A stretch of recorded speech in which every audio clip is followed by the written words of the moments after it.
The text message from Mom glowed on my screen like a tiny bomb. If you can't pull your weight, maybe you shouldn't be living here anymore. My name is Lucille, and I've been paying my parents' mortgage for the past 12 years. Not helping with it, paying it. Every month, like clockwork, while my younger brother Clint gets showered with gifts and praise for existing. I stared at my laptop screen, the spreadsheet swimming before my tired eyes. As a financial analyst, I should have seen the writing on the wall years ago, but family has a way of blinding you to the obvious. Earth to Lucy. Cassandra waved her hand in front of my face. We were supposed to be reviewing quarterly reports, but my mind kept drifting back to last night's disaster of a family dinner. Sorry, Cass. Just thinking about how I asked my parents if I could reduce my monthly contribution to their mortgage.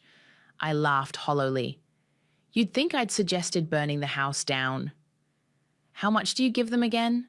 $2,000 every month. Cassandra's coffee cup froze halfway to her mouth. That's insane. You could be paying your own mortgage with that money. Tell that to my mother. I pulled up the text thread. Look what she sent after I suggested cutting back to $1,500 so I could start saving for my own place.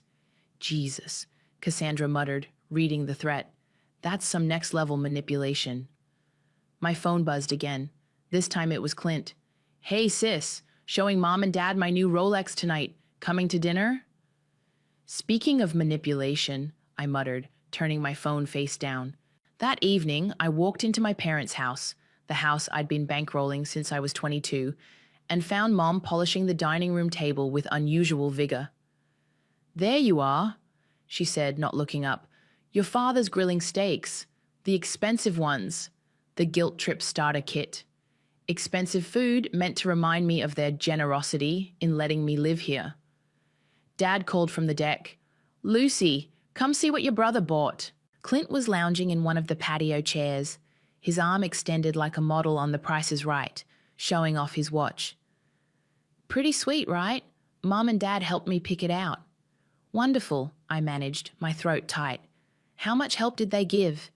Now, Lucy, Mom appeared behind me. Don't be bitter. Your brother works very hard. At spending money, I muttered. What was that? Nothing. I forced a smile. Just wondering how the mortgage payment went through this month. Mom's face darkened. About that. We need to talk about your contribution. The payment's gone up again. Gone up? I turned to face her. How? It's a fixed-rate mortgage. Property taxes, Dad chimed in, flipping a steak. And the insurance premium increased. By how much? $500, Mom said smoothly. Starting next month. My head spun. That would bring my monthly payment to $2,500. That's not possible. Show me the statement. Don't you trust us? Mom's voice took on that wounded tone I knew too well. After everything we've done for you? Clint adjusted his watch. Come on, sis. They let you live here practically rent-free. I nearly choked.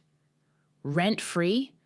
I've paid over $200,000 toward this house. And we're very grateful, Mom said, her eyes narrowing.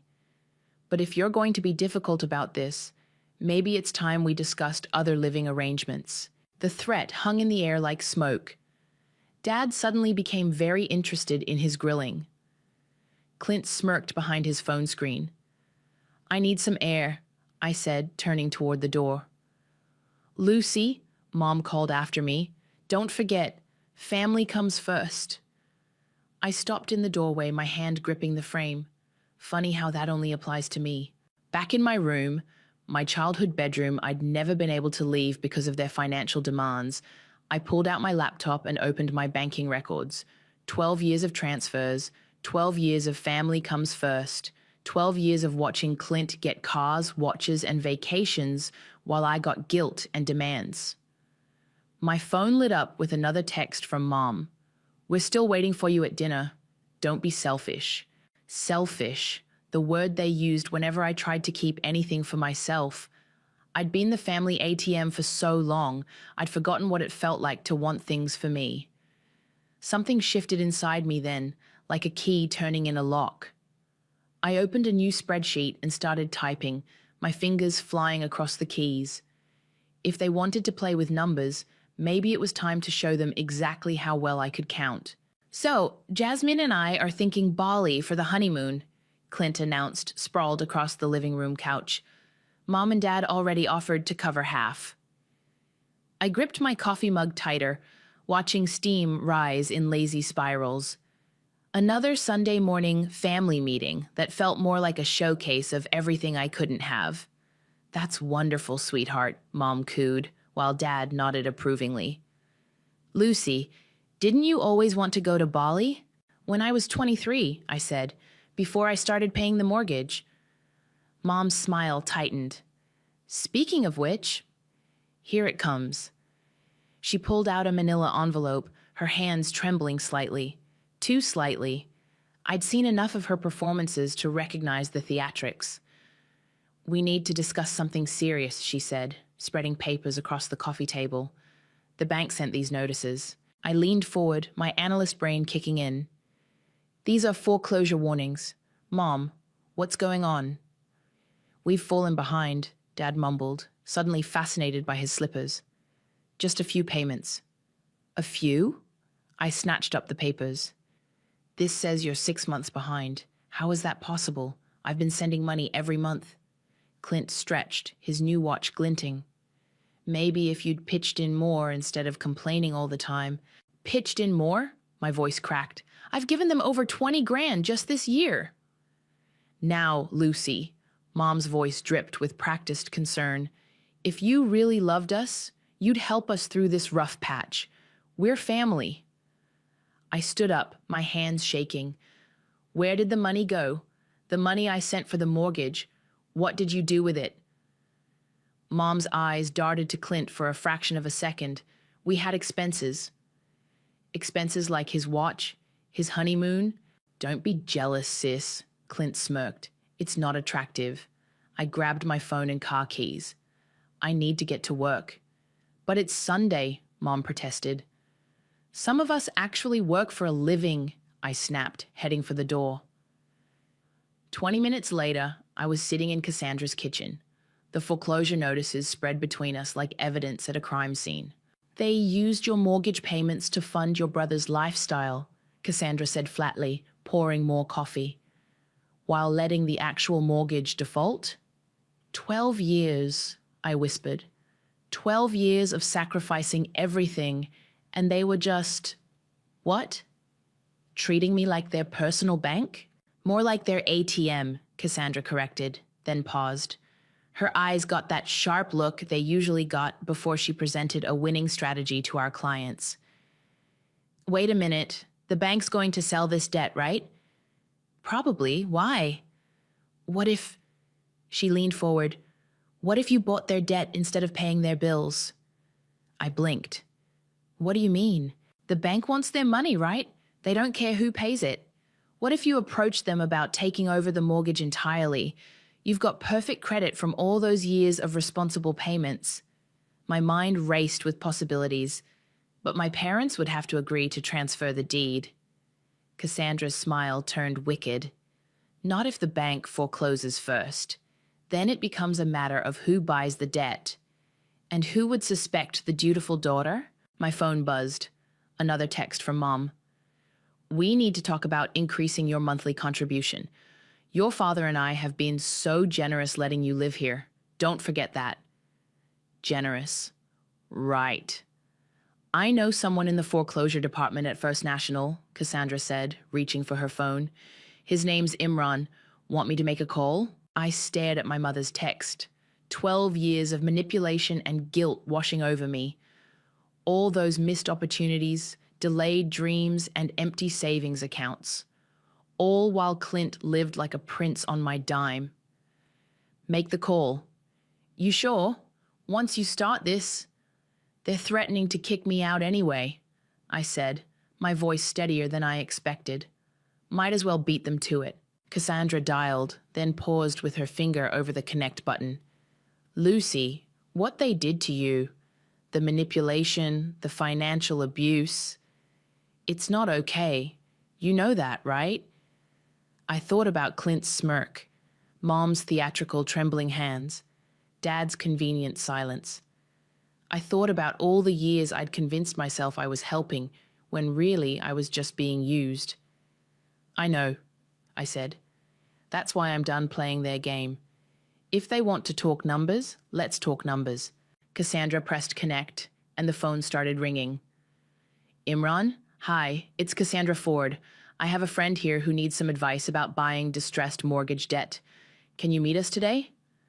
As she arranged the meeting, I pulled up my banking app and canceled all pending transfers to my parents' account. For the first time in 12 years, I felt something other than obligation when I thought about that house. I felt powerful. Imran's office felt smaller than I expected, but his presence filled the room. He studied the documents spread across his desk, occasionally nodding as he made notes. 6 months of missed payments, he murmured. Multiple warnings issued. And you've been the one actually making payments all these years? Yes, I said, but not directly to the bank. I was sending money to my parents. He looked up, his eyes sharp but kind. And they weren't applying it to the mortgage. Apparently not. Show him the transfer records, Cassandra prompted. I pulled out my phone and opened my banking app. Imran leaned forward, scanning through years of consistent transfers. This is substantial, he said. You've paid enough to own your own home several times over. That's what makes me sick, I admitted. I could have bought 3 houses with what I've given them. Imran sat back, folding his hands. Here's the situation. The property is headed for foreclosure. Once that happens, the bank will sell the debt, usually to investment firms, but... He paused meaningfully. But there's nothing preventing a private buyer from purchasing it. Someone with excellent credit and a proven history of financial responsibility. My heart raced. How would that work? You'd essentially buy out the remaining mortgage debt before it goes to auction. Given your credit history and the documentation you've shown me, I believe we could expedite the process. Cassandra leaned forward. And then? Then she'd own the debt. And when the foreclosure completes, she'd own the house. Without my parents knowing? Imran nodded slowly. All perfectly legal. The bank sends notices to the property owners, but buyers of distressed debt can remain anonymous until they choose to reveal themselves. I thought about Mom's theatrical trembling, Clint's new watch, all those years of guilt and manipulation. How long would it take? Given the documentation you've provided and your financial status, we could probably complete the transfer within 30 days. Do it, I said, my voice stronger than I felt. Imran's expression turned serious. Before you commit, I need to warn you. Once you own it, you'll have the legal right to take possession. But family complications, they're never easy. They're threatening to evict me anyway, I said. At least this way, I'll have control. He pulled out a stack of forms. Very well, let's begin the paperwork. An hour later, I walked out of the bank with a thick folder and a strange lightness in my chest. Cassandra linked her arm through mine. You okay? I think so. It feels surreal. My phone buzzed. Mom again. Where are you? We need to discuss the new payment schedule. Don't ignore your family. Speaking of surreal, I muttered, showing Cassandra the text. How much do you want to bet they're going to demand even more money? No bet. That's exactly what they're going to do. And what are you going to tell them? I smiled, thinking about the papers in my folder. I'm going to tell them exactly what they want to hear. For now. Back at the house, Mom and Dad were waiting in the kitchen. Clint was there too, scrolling through his phone with practiced disinterest. Finally, Mom said, we've been worried sick. Sorry, I replied, keeping my voice neutral. I was at work. On a Sunday? Clint snorted. Someone's desperate for attention. Dad cleared his throat. Lucy, your mother and I have been talking. about the mortgage situation. We need you to increase your contribution to $3,000 a month, Mom said, sliding a paper across the table. We've worked out a payment schedule. I picked up the paper, noting how they'd already filled in my banking details. $3,000? It's the least you can do, Mom said. After all we've sacrificed for you. I thought about Imran's warning. Once it's yours, you'll own it in name, but you won't have peace until you're ready to claim it. Of course, I said softly. Whatever you need. Mom blinked, clearly thrown by my easy agreement. Well, good. That's settled then. Just one thing, I added, standing up. I'll need to set up a new transfer schedule. The old one isn't working anymore. What do you mean? Just some banking changes, nothing to worry about. I headed for my room, clutching my folder. I'll take care of everything. Behind me, I heard Clint say, "See? I told you she'd cave. She always does." I closed my bedroom door and pulled out the bank papers. 30 days. In 30 days, I'd show them exactly who was caving. My phone lit up with a text from Cassandra. "Remember, you're not the bad guy here. They made their choices. Now you're making yours." I touched the folder gently, like a talisman. For the first time in years, I felt like I was choosing myself. A toast. Mom raised her wine glass, the crystal catching the light. To our family's success. 3 weeks had passed since my meeting with Imran. I sat at our dining room table, watching my family perform their usual roles in this twisted play. Mom, the gracious matriarch, Dad, the proud provider, Clint, the golden child, and me, the family cash machine. "Lucy," Mom's voice cut through my thoughts, "you haven't congratulated your brother properly on his engagement." "Or bought us a gift," Jasmine added, twirling her new diamond ring. I took a careful sip of water. "I've been busy at work." "Always work with you," Mom sighed. "No wonder you're still single. Who wants to date a functional spinster who only cares about her job?" Clint snickered. "Maybe if she spent less time being bitter and more time being social." "I think Lucy's career is admirable," Jasmine said, surprising me. "At least she can support herself." The temperature in the room dropped 10 degrees. "What's that supposed to mean?" Clint snapped. "Nothing, honey." Jasmine's eyes met mine briefly. "Just making conversation." Mom cleared her throat. "Lucy, about this month's contribution." "Excuse me," I stood up. "Bathroom." Instead of heading to the bathroom, I slipped out the front door. Imran was waiting in his car around the corner, just as we'd planned. "Ready?" he asked, holding out a pen. My hands shook slightly as I signed the final papers. "It's done? As of tomorrow morning, you'll be the legal owner of both the property and its debt." He hesitated. "Are you sure about this timing?" I thought about Mom's functional spinster comment about 12 years of similar cuts. "Yes, very sure." Back at the dinner table, Mom was in full performance mode. "Remember when Lucy was little and said she wanted to be a doctor?" She laughed, wine sloshing in her glass.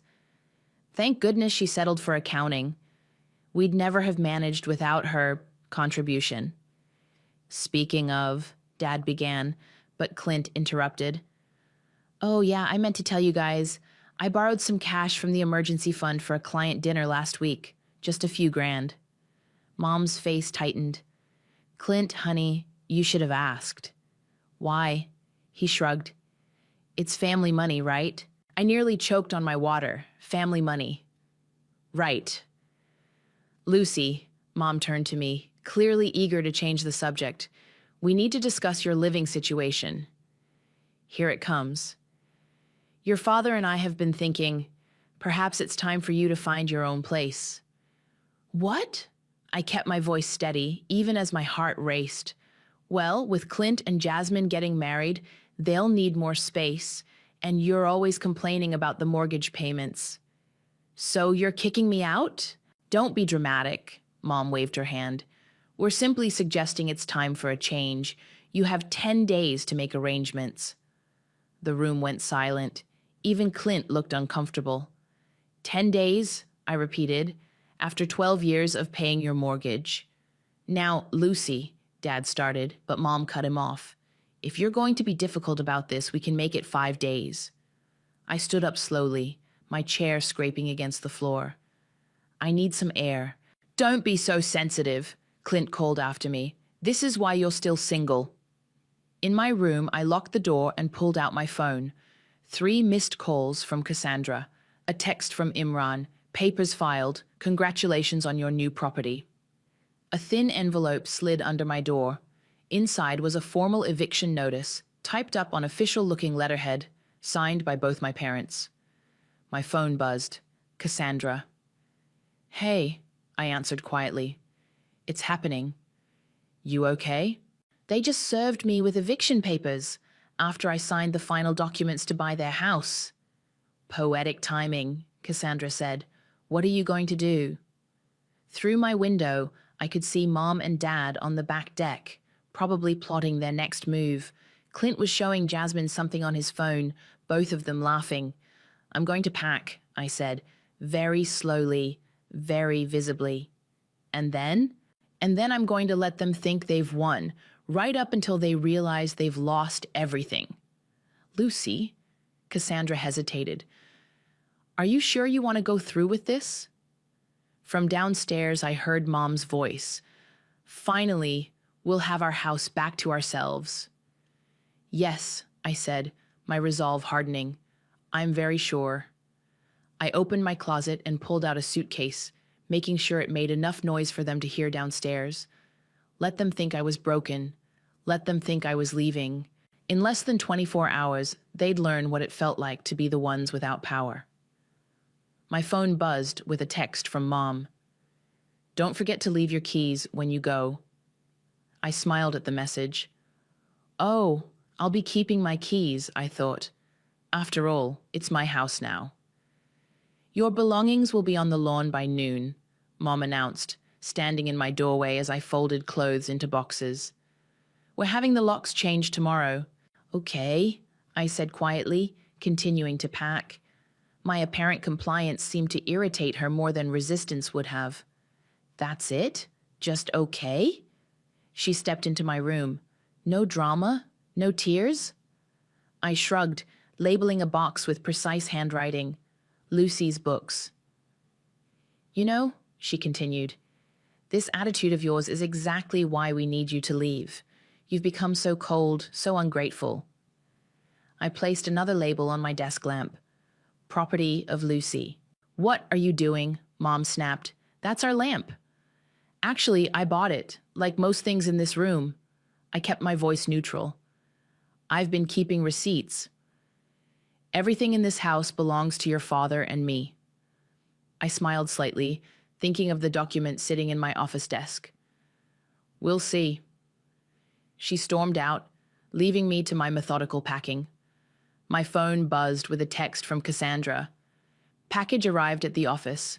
Time to make it official." "On my way?" I replied. At work, Cassandra was waiting with a thick envelope. Inside were the final property transfer documents, now officially recorded with the county. "Congratulations," she said, handing me a coffee. "You're a homeowner." "They're throwing my stuff out at noon," I said, taking a sip. "Little do they know they're the ones who'll be leaving." Cassandra paused. "You sure you don't want to tell them now?" "Not yet. I want them to show their true colors first." My phone lit up with a call from Jasmine. Unusual. "Hello? Lucy?" Her voice was hushed. "Can we meet? There's something you should know about Clint." 20 minutes later, I sat across from Jasmine at a quiet cafe. "I found something," she said, pulling out her phone. "Clint's been lying to everyone."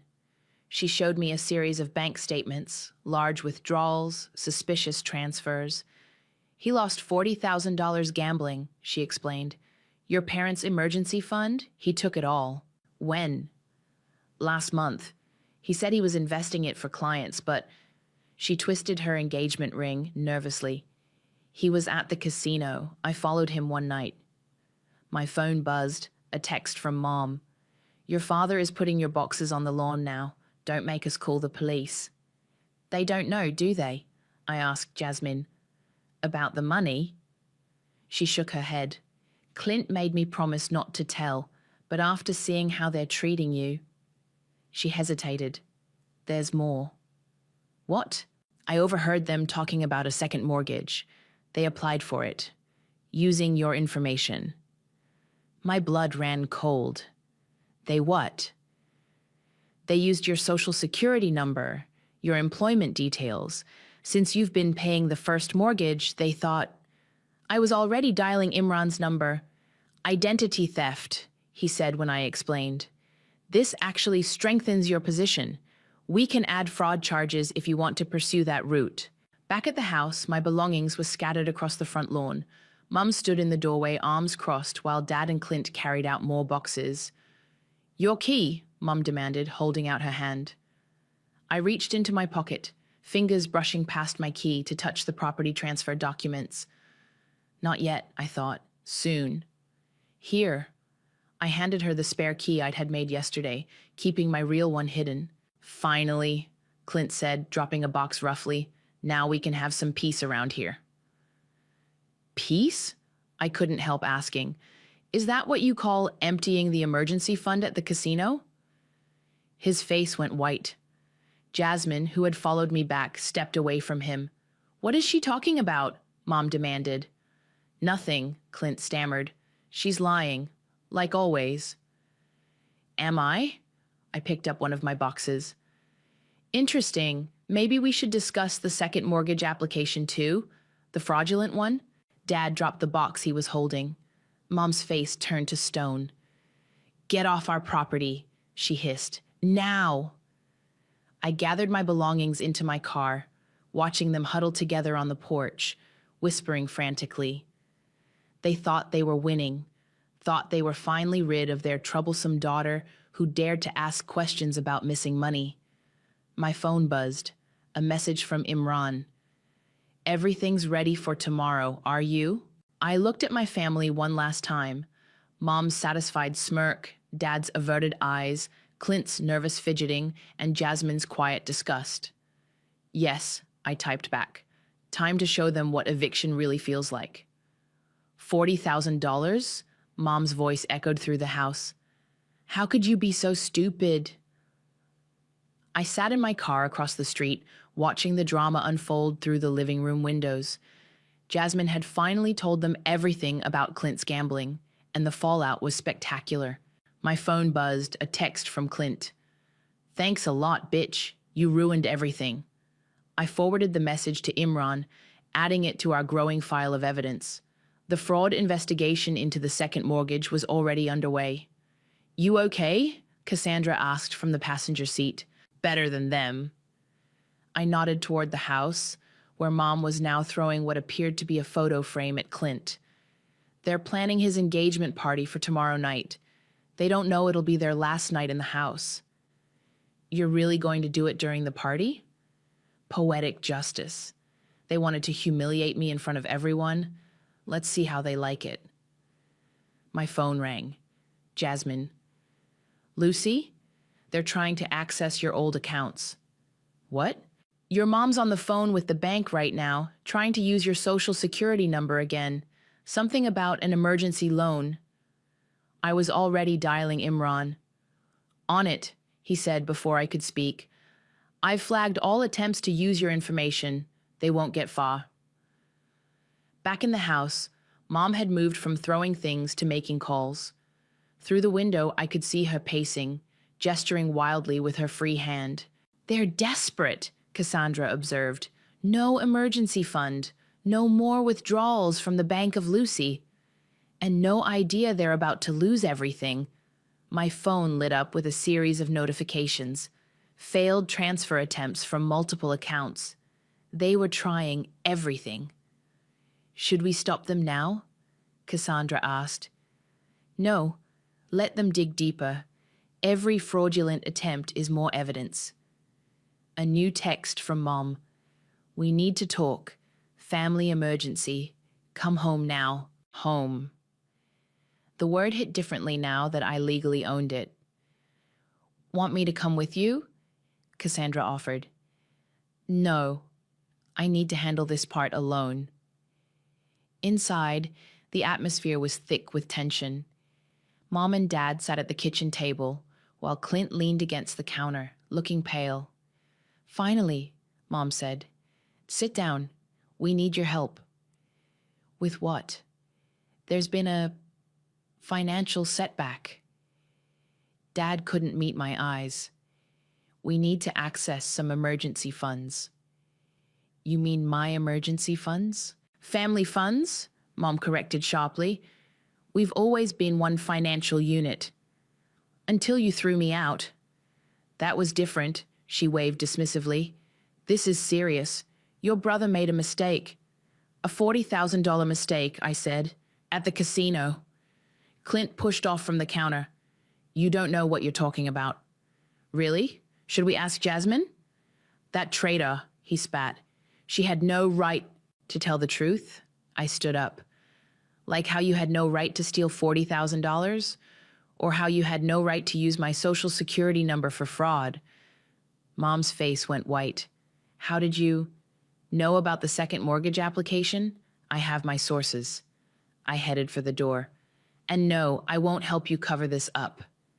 Lucy, Dad called after me, please, we're family. I turned back one last time. Family? You kicked me out yesterday, remember? But tomorrow's my engagement party, Clint whined. We need to maintain appearances. Oh, don't worry, I smiled. Tomorrow night will be very memorable. Back in my car, I checked my phone. 3 more failed attempts to access my accounts. A text from Imran confirming all the legal paperwork was in order, and a message from Jasmine. They're planning to announce at the party that you had a mental breakdown and had to be institutionalized. That's their cover story for your absence. I forwarded the message to Imran. Still think I'm being too harsh? I texted. After seeing all this, he replied, I think you're being remarkably restrained. Through the window, I watched my family huddled around the kitchen table, probably plotting their next move. Mom was making more calls. Dad was writing something that looked like figures on paper. Clint was texting frantically. My phone buzzed one last time. A final confirmation from the county recorder's office. The property transfer was complete and irrevocable. Tomorrow night, during Clint's engagement party, in front of all their friends and relatives, they would learn what it truly meant to lose everything. Not through gambling or fraud, but through their own cruel choices. I touched the key in my pocket, my key to my house. Enjoy your last night, I whispered. Tomorrow, you'll know exactly how it feels to be thrown out of your home. The engagement party was in full swing when I walked through the front door. Conversations stopped mid-sentence as heads turned to stare. I wasn't supposed to be here. I was supposed to be having a mental breakdown somewhere far away. Lucy? Mom's wine glass froze halfway to her lips. What are you doing here? I live here, I said simply, Cassandra and Imran flanking me as we entered. 2 uniformed police officers and a lawyer followed close behind. Clint stepped forward, champagne in hand. No, you don't. We kicked you out, remember? Or are you really having a breakdown? Several guests shifted uncomfortably. Jasmine, standing near the fireplace, couldn't hide her small smile. Actually, I pulled out a folder. I think you'll find I'm exactly where I belong. What's going on? Dad approached, trying to keep his voice low. You're embarrassing us. Oh, we're way past embarrassment. I nodded to the lawyer, who stepped forward and began distributing documents. These are property transfer notices. As of yesterday, I am the legal owner of this house. The room went dead silent. What? Mom's voice cracked. That's impossible. Is it? I turned to address the room.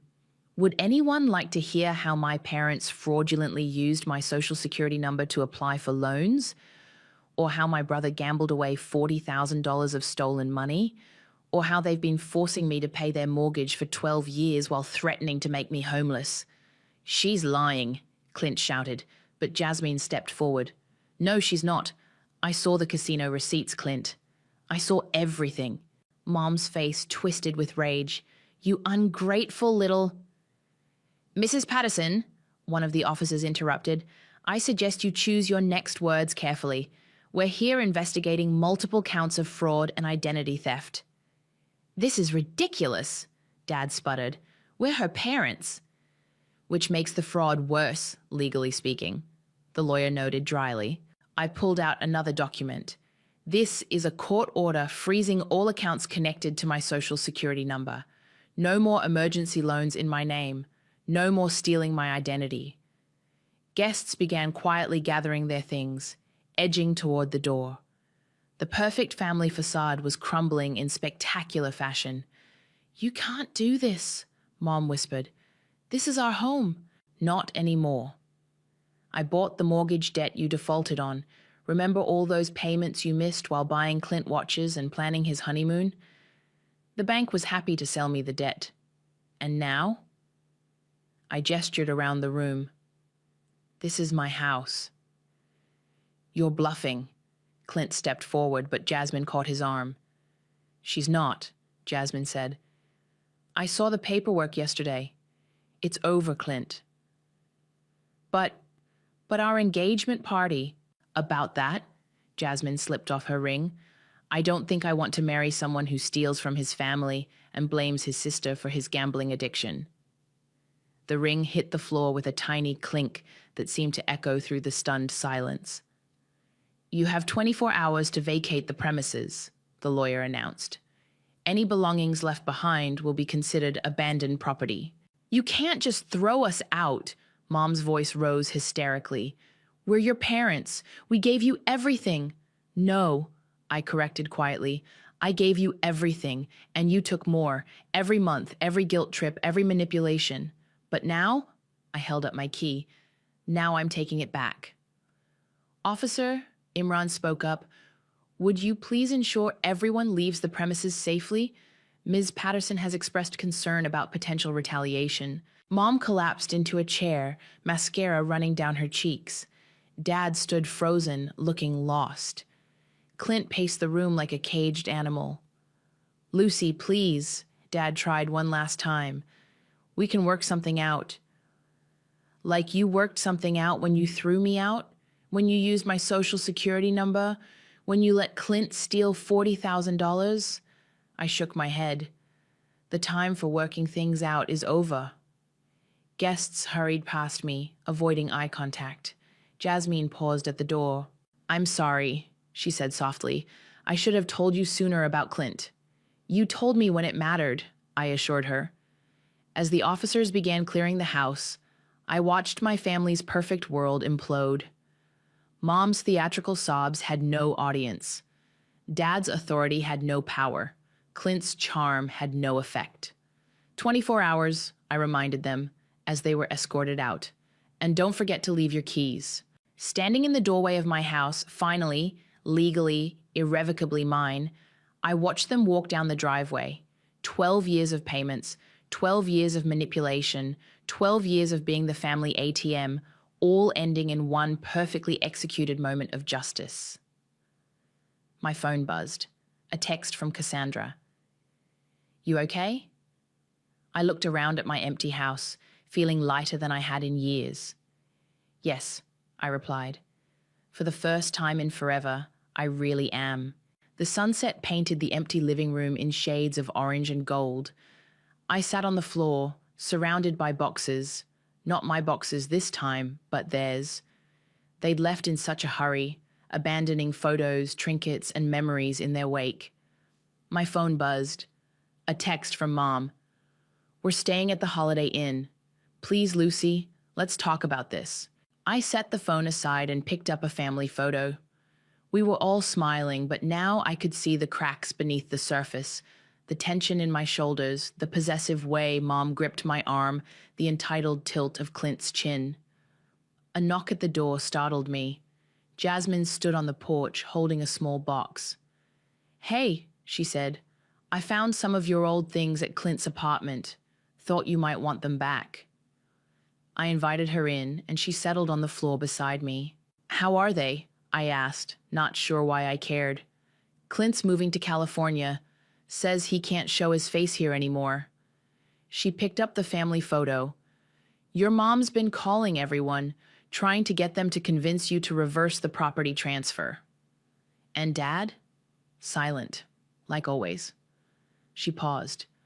You know they're telling everyone you had a psychotic break and stole their house? I laughed, but there was no bitterness in it anymore. Of course they are. I set the record straight, showed people the casino receipts, the fraud documents.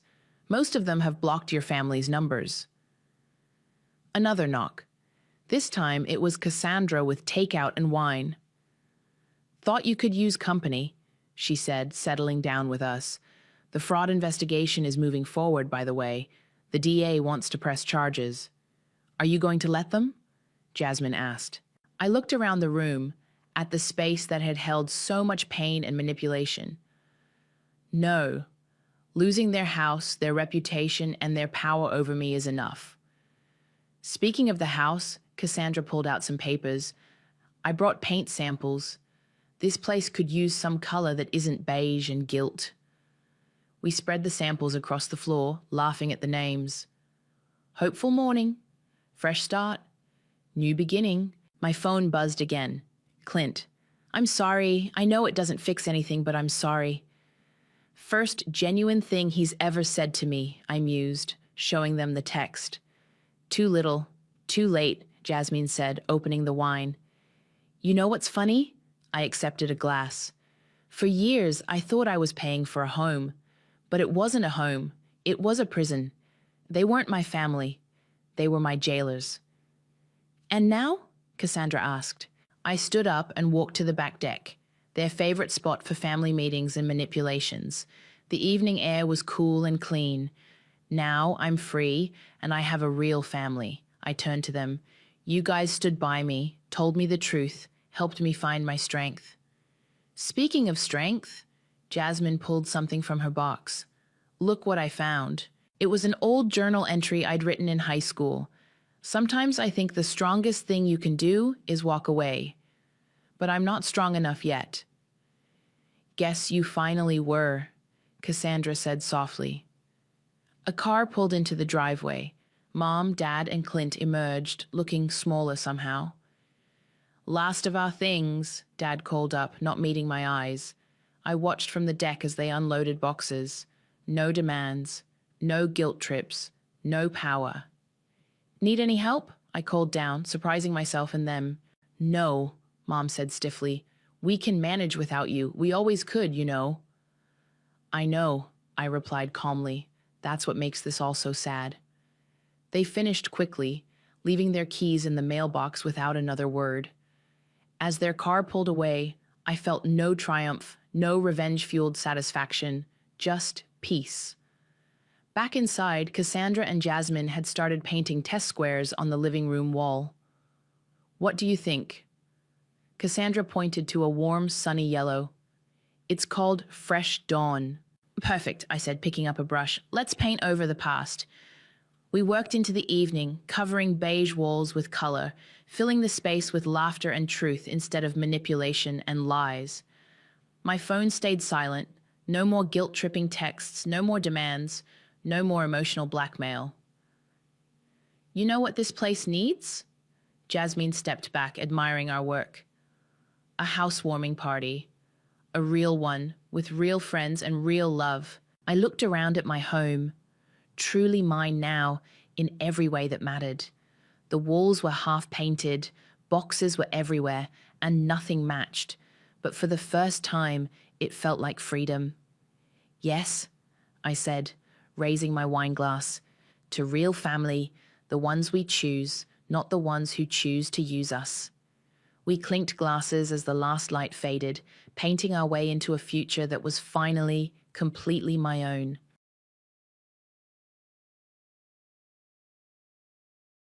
Hi, I'm Riley, and my mother-in-law, Carol, has always hated me. She thought I was the wrong influence on her precious son. On my 30th birthday, she decided to eliminate that influence, with handcuffs and false accusations. The day started like any other birthday, coffee in hand, scrolling through sweet messages from friends. My husband Tom had left early for work, promising to be home in time for the small party we planned. Just family and close friends, or so I thought. Carol had other plans. She'd always been difficult ever since Tom introduced me 5 years ago. According to her, I was too career-focused, not traditional enough, and generally unfit for the role of her son's wife. A real wife cooks dinner every night, she'd say when Tom mentioned my late meetings at the ad agency. In my day, we knew how to care for our husbands. Tom usually defended me, albeit weakly, with that apologetic tone I'd grown to resent. She means well. She's just old-fashioned. By noon, Carol had already thrown her wrench into the plans, texting me, "Hope you don't mind, dear, but I've invited a few family friends. And I'll be bringing my special cake, Tom's favorite. I'm sure the one you ordered is nice too." I clenched my jaw, but let it slide. It was my birthday after all. How bad could it get? By 6:30, the house was full. Carol had arrived early, commandeering my kitchen and rearranging everything I'd carefully planned. Her cake took the prime spot on the table while mine was shoved aside like an afterthought. "Riley, dear," she called sweetly as guests buzzed around. "Could you help me with something in the guest room?" I should have known. The whispers, the sly glances, the way she'd been shadowing me all evening. But I followed her, eager to keep the peace. The room was dark when I stepped in. As I reached for the light switch, her voice sliced through the silence. "Now." The lights blazed on, and 2 police officers stepped out from behind the door. "That's her, officers," Carol said, her voice dripping with false authority. "I have proof she's been stealing from me." "What are you talking about?" I stammered, frozen in place. She pulled out her phone, showing what looked like security footage. A figure eerily similar to me, rifling through drawers at her house. The timestamp was last Tuesday when I'd been in meetings all day. "Officers, this is absurd," I protested. "Mrs. Thompson," one officer said, "we need you to come with us." The cold metal of handcuffs bit into my wrists as Carol's face remained emotionless. Downstairs, the music drowned out my shouts for Tom. When I was finally led through the party, every head turned. Guests stared, murmured, some even gasped. At the bottom of the stairs, Tom appeared, his face twisted in confusion and horror. "Mom, what's going on?" he demanded. "She's been stealing from me," Carol said, her voice breaking with perfect distress. I didn't want to believe it, but the evidence, I had no choice. "Riley wouldn't," Tom began, but her tears and trembling hands silenced him. As the officers escorted me out, I caught the faintest flicker of triumph in Carol's eyes. Her victory was complete. The last thing I heard before the door closed was her syrupy voice, thick with manufactured grief. "I warned you, Tom. I tried to tell you about her character." Sitting in the back of the police car, I watched the house shrink into the distance. My birthday turned into the ultimate act of her revenge. The holding cell was freezing, its sterile walls pressing in on me. I sat there in my birthday dress, shivering and replaying every interaction with Carol in my mind, searching for clues I might have missed. Detainees came and went, their murmurs blending with the hum of the fluorescent lights. "Mrs. Thompson." An officer finally appeared. "Your husband's here with your lawyer." Tom entered first, his tie loose and his eyes shadowed with exhaustion. Behind him was David Chen, our family attorney, his briefcase in hand. "The footage is troubling," David began, glancing at the file. "It looks like you're rifling through Carol's jewelry drawers. But here's the thing. The timestamp shows Tuesday at 3 p.m. Can you account for that time?" I sat up straighter. "I was in the Peterson account meeting. 20 people can verify that." David nodded. "Already checked. We've got written statements from your colleagues. The charges won't hold in court. But Carol's played this smart. Your reputation is already under fire." Tom paced, running a hand through his hair. "Mom insists she has proof. She showed me the missing jewelry, receipts for their value." "Tom," I interrupted, my voice sharp. "Think, your mother has hated me from the start. Last Christmas, she accused me of losing her recipe book, only to find it in her own drawer. This isn't new." David's phone buzzed, breaking the moment. He glanced at the screen. "Good news. The judge approved your release." "Bad news." Carol's already on social media spreading her story. Tom groaned as we left the station. The ride home was silent, his hands gripping the steering wheel. Finally, he spoke. I should have seen this coming. Mom's been off since Dad died. She's gotten more controlling, but this is a whole new level. Our house was dark except for the porch light. Inside, remnants of the interrupted party lingered. Half-empty glasses, a sagging banner, and Carol's cake still sitting center stage on the table. In a flash of anger, I grabbed the cake and dumped it into the trash. Riley, Tom protested, startled.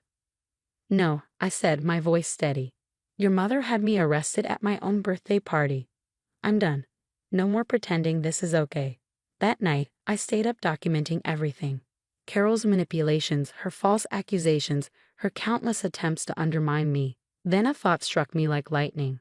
Tom, I said, turning to him. Your dad's study at Carol's house. Has she touched it since he passed? No, he said slowly. She keeps it locked up. Why? Because your dad was obsessed with security. He had cameras everywhere, including, Tom's eyes widened as realization hit, including the room where the jewelry was stolen. The next morning, I made a call to Sarah, my college roommate and a digital forensics expert. Sarah, I need help. Can you analyze some security footage for tampering? Send it over, she said. If there's anything shady, I'll find it. As we waited, a new text from Carol popped up on my phone. Riley dear, I hope you understand why I had to do this. Family reputation is everything. If you apologize publicly, we can put this behind us. I handed the phone to Tom. His jaw tightened as he read it. Mom's gone too far this time. A few hours later, Sarah called back. Riley, the footage is absolutely tampered with. Sloppy job too. They didn't even cover the digital artifacts properly. Can you recover the original? I asked, heart pounding. Already did. And you're going to love this. The footage from Tuesday. It shows something very interesting. Sarah's voice crackled through the phone, steady but electric with urgency. The original footage shows Carol and her friend Margaret entering the room on Tuesday. They spent about 20 minutes there, and Carol was clearly placing items in a large purse. I froze, the weight of her words sinking in. She staged her own theft, I whispered, the disbelief giving way to fury. Tom didn't hesitate. Grabbing his car keys, he said, We're going to my mother's. Now. When we arrived, Carol greeted us with her usual practiced sweetness, but it faltered the moment Tom demanded to see his father's study. She immediately grew defensive, her voice rising. Tom, how dare you? That room is private, your father's memory. Tom cut her off. I have a key, Mom. Don't make this worse. Ignoring her protests, we unlocked the study and stepped inside. It felt untouched, like a shrine to Tom's late father.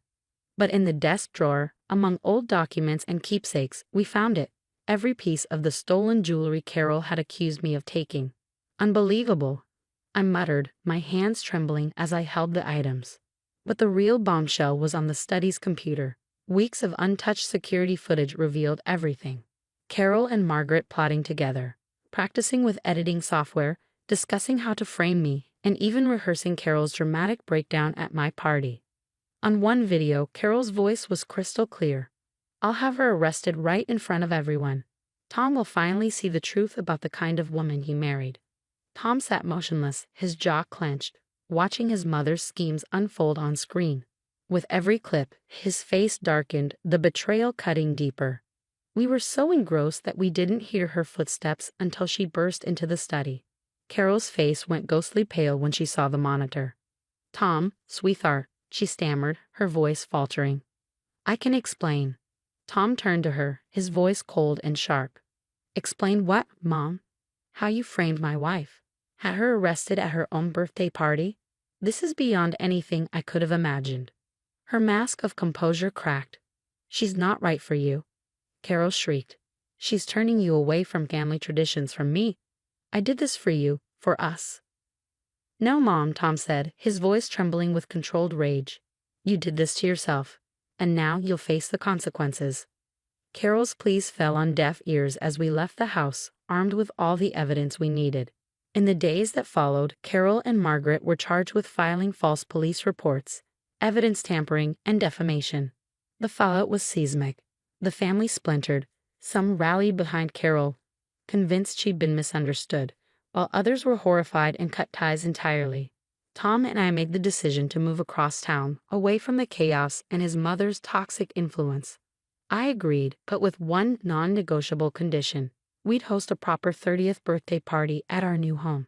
When the day finally arrived, I stood in our sunlit kitchen, carefully arranging my birthday cake in the center of the table where it belonged. This time, there was no Carol to overshadow the moment, no hidden agenda lurking in the background. As I sealed the last of the party invitations, a notification popped up on my phone. It was a reminder of Carol's upcoming court date. Without hesitation, I swiped it away and returned to writing the addresses. Tom walked in, wrapping his arms around me. "Happy real birthday, honey," he murmured. I smiled, leaning into him. This is how it should have been all along.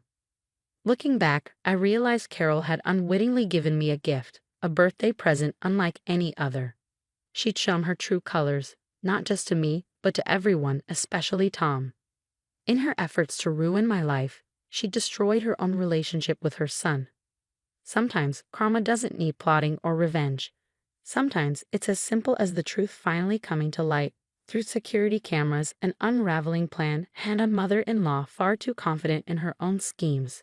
And as I looked around our home, filled with people who loved and supported me, I realized one thing. Living well isn't just the best revenge, it's the only one that truly matters.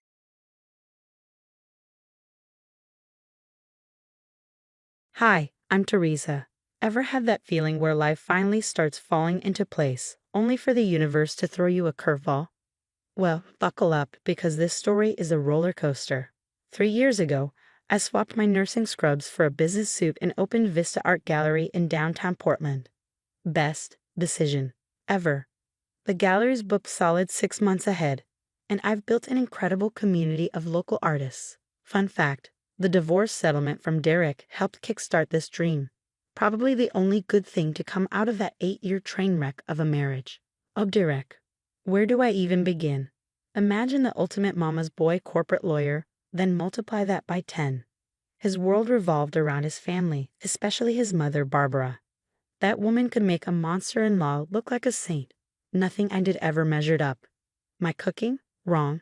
My career? Unworthy. Even the way I folded their precious family tablecloths didn't meet her standards. And don't get me started on Karen, Derek's sister. She'd waltz into our home unannounced, picking apart everything from my decor to my selfish decision to focus on my career instead of popping out grandchildren. The final straw. Derek started sneaking work documents home for me to review during my hospital night shifts. Turns out, he was using my medical expertise to build cases against healthcare providers without my consent or offering a dime in compensation. Ethical, right? When I confronted him, he had the nerve to say, "But we're family and family helps each other." Yeah, no. The divorce was a battlefield. Derek and his family pulled every trick in the book to make me look like the bad guy. They even sent Martha, Derek's new wife, to my gallery pretending to be a potential buyer just to dig up dirt. Poor thing. She looked so uncomfortable. I almost felt sorry for her. Almost. Now she's living my old life, probably folding those tablecloths just the way Barbara likes. I thought I was finally free of them. The gallery's thriving, I've got amazing friends, and I'm dipping my toes into dating again. Life was good. Was. It's 11:30 p.m., and I'm in my home office, putting the finishing touches on proposals for next month's featured artists, when I hear it. A loud, frantic pounding on my front door. My security camera feed shows the unholy trifecta. Derek, Karen, and Barbara. On my porch, looking desperate and angry. The pounding gets louder. "Teresa, open this door right now. You owe us this." Karen's shrill voice cuts through the night. I grab my phone and hit record. "I'm calling the police if you don't leave," I yell through the door. "Just talk to us." Derek pleads, trying to sound reasonable.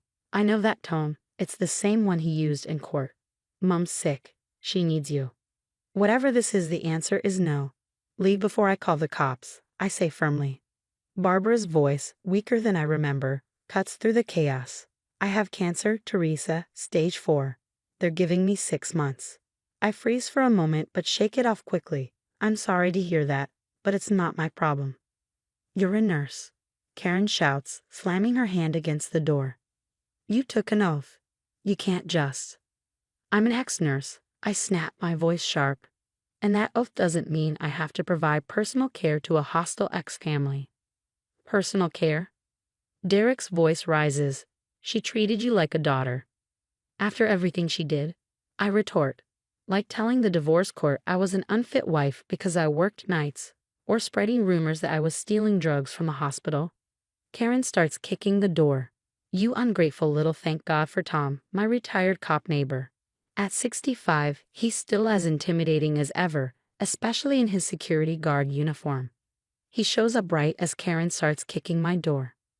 This is a private matter, Derek begins, but Tom cuts him off with a steely glare. Private property, past 11 p.m., visible damage to the door. Doesn't look private to me. Karen's voice rises to a shriek. She needs to help our mother. She's dying and Teresa's too selfish though. What I'm seeing, Tom interrupts, is 3 people harassing a woman at her home. I've got Seattle PD on speed dial. Wanna test how fast they respond to a retired officer's call. Barbara starts to cry, but where her tears might have swayed me years ago, now they just fuel my anger. You have professional care options, I say through the door. You're choosing not to use them. That's not my problem. This isn't over, Karen spits. Oh, I hope you try something, I reply, holding up my phone. Everything's recorded, including the door damage. Try anything else, and I'll file for a restraining order. They finally leave, Barbara sobbing dramatically while Direct practically carries her to the car. Karen turns back to flip off my security camera. The final petty flourish of the night. By morning, my lawyer has the security footage, door repair estimates, and restraining order paperwork ready to file. Karen's obscene gesture is the cherry on top of my evidence sundae. You'd think that would be the end of it. It wasn't. 2 days later, a social media storm erupts. Karen posts a sob story on Facebook about the heartless nurse who abandoned her dying mother-in-law. The post goes viral in our local community groups, and suddenly my gallery's review pages are flooded with 1-star ratings from strangers calling me every variation of cruel and heartless. Then a private message pops up from Martha. Can we meet somewhere private? There's something you need to know. We meet in a coffee shop 3 towns over. Martha looks exhausted, wearing sunglasses indoors and flinching at every sound. They don't know I'm here, she whispers. Barbara's refusing hospice care. She fires every nurse they hire, saying only you were good enough. But that's not the real reason. She slides her phone across the table. It's their family group chat. They're drowning in medical bills, Martha explains. Barbara's insurance won't cover private nursing, and they're too proud to accept state assistance. They figured if they could force you to quit your gallery, it would solve both problems, free nursing care and revenge for the divorce. I stare at her stunned. I can't believe I got dragged into this mess, she says, her hands shaking. Karen's completely unhinged. Yesterday, she screamed at me for even suggesting a nursing home. And speaking of Karen, she escalates. First, she stands outside my gallery, glaring through the windows. Then she starts coming in during business hours, whispering to customers about how I'm letting her mother die. Sales drop by half. You need to document everything, Sarah, my lawyer friend, advises over lunch. Every post, every visit, every lost sale. We're building a harassment case. I install extra security cameras and give my staff panic buttons. A good call, because Karen finally snaps. It's a busy Saturday afternoon during a major gallery showing. Karen storms in, screaming about family loyalty and karma. Leave, Karen, I say, keeping my voice calm. Instead, she grabs the nearest sculpture, a $122,000 glass piece, and hurls it against the wall. How's it feel to lose something you care about? She shrieks, reaching for another piece. My assistant hits the panic button as I start live streaming on my phone. Karen's rampage continues, destroying artwork left and right, her screams about Barbara's suffering echoing through the gallery. Customers scatter, some filming everything. Police arrive within minutes. They cuff Karen as she continues ranting, calling me every name in the book. But one thing she screams sticks with me. We're losing the house. Are you happy now? Mom's dying, and we're losing everything. I should feel bad. Instead, I remember every family dinner where they belittled me, every cruel comment during the divorce, and every smug smile when they thought they'd broken me. The courthouse is a circus. Karen's meltdown video hits 2 million views and reporters swarm. She takes a plea deal, 6 months in jail, mandatory anger management, and full restitution for the damaged artwork. Her mugshot, mascara streaked and tear-stained, becomes a local meme. Meanwhile, Derek scrambles for damage control at his law firm. Turns out, potential clients aren't exactly eager to hire a lawyer whose family harasses small business owners. Derek's biggest clients jumped ship after someone dug up the restraining order and linked it to the gallery incident. His law firm's partner called an emergency meeting, and now Derek's practicing out of a tiny strip mall office wedged between a vape shop and a pizza place. Barbara, meanwhile, finally got the wake-up call she desperately needed. After she showed up at Karen's sentencing and caused a scene, screaming about family loyalty, the judge ordered a psychiatric evaluation. Turns out, a toxic mix of grief, control issues, and prescription pain meds was clouding her judgment. She's now in a very nice hospice facility, the kind her insurance would have covered months ago if she hadn't been so obsessed with making me her personal nurse. She keeps asking the staff if they fold sheets with hospital corners. Martha says during one of our monthly coffee meetups. By the way, Martha's filing for divorce. I actually saw her thank someone yesterday, she adds. Seems the real care Barbara needed wasn't medical, it was learning how to let go. As for the gallery, it's thriving. After the truth came out, the local community rallied around me. Artists donated pieces for a special exhibition focused on overcoming adversity, with proceeds going to domestic violence shelters. The waiting list for exhibition space is now over a year long. Tom stops by regularly to check on security, often bringing his famous sourdough bread. Your ex's family did you a favor, he says one day, grinning. Nothing sells art like a viral video of someone trying to destroy it. He's right. The pieces Karen didn't manage to break have tripled in value. The artists even updated their certificates of authenticity to include survived the gallery rampage of 2024. Talk about turning lemons into lemonade. I ran to Derek at the grocery store last week. He looked tired, defeated. Mom's asking for you, he said quietly. But for her. I took my time picking out oranges, unbothered. The hospice has my number if there's a true medical emergency. Otherwise, we're done here. He started to say something else, probably about family obligations or forgiveness. Maybe both. I didn't care. I walked away. The old Teresa might have felt guilty, she might have caved. But I'm not her anymore. Sometimes people mistake kindness for weakness. They push and push, expecting you to break, and act shocked when you stand your ground. Well, this ground, my life, my business, my boundaries, it's all mine now. No amount of guilt-tripping, harassment, or flying glass sculptures will change that. What would you have done if someone destroyed $122,000 worth of artwork in your gallery? Would you press charges like I did or show mercy since it's family? Would Barbara's cancer diagnosis affect your decision? Let me know your thoughts in the comments below. Some of you might think I was too harsh, while others might say I didn't go far enough. After all, they manipulated my medical background, harassed me, and destroyed my business property when I refused to cave. If you enjoyed this story of standing up against toxic family dynamics, don't forget to like this video and subscribe for more real-life drama stories.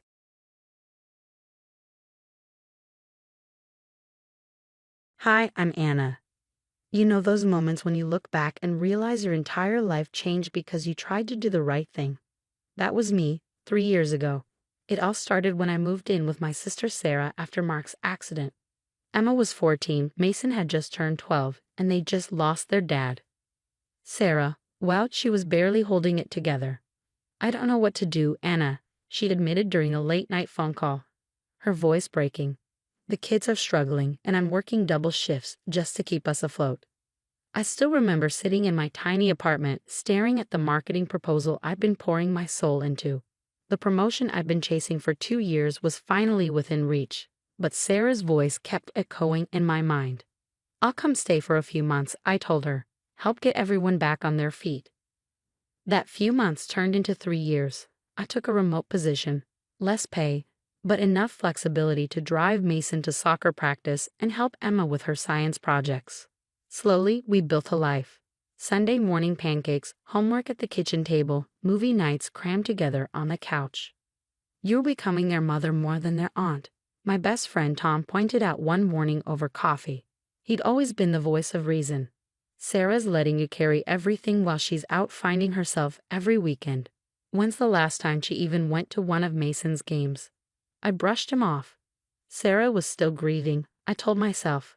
But things were changing.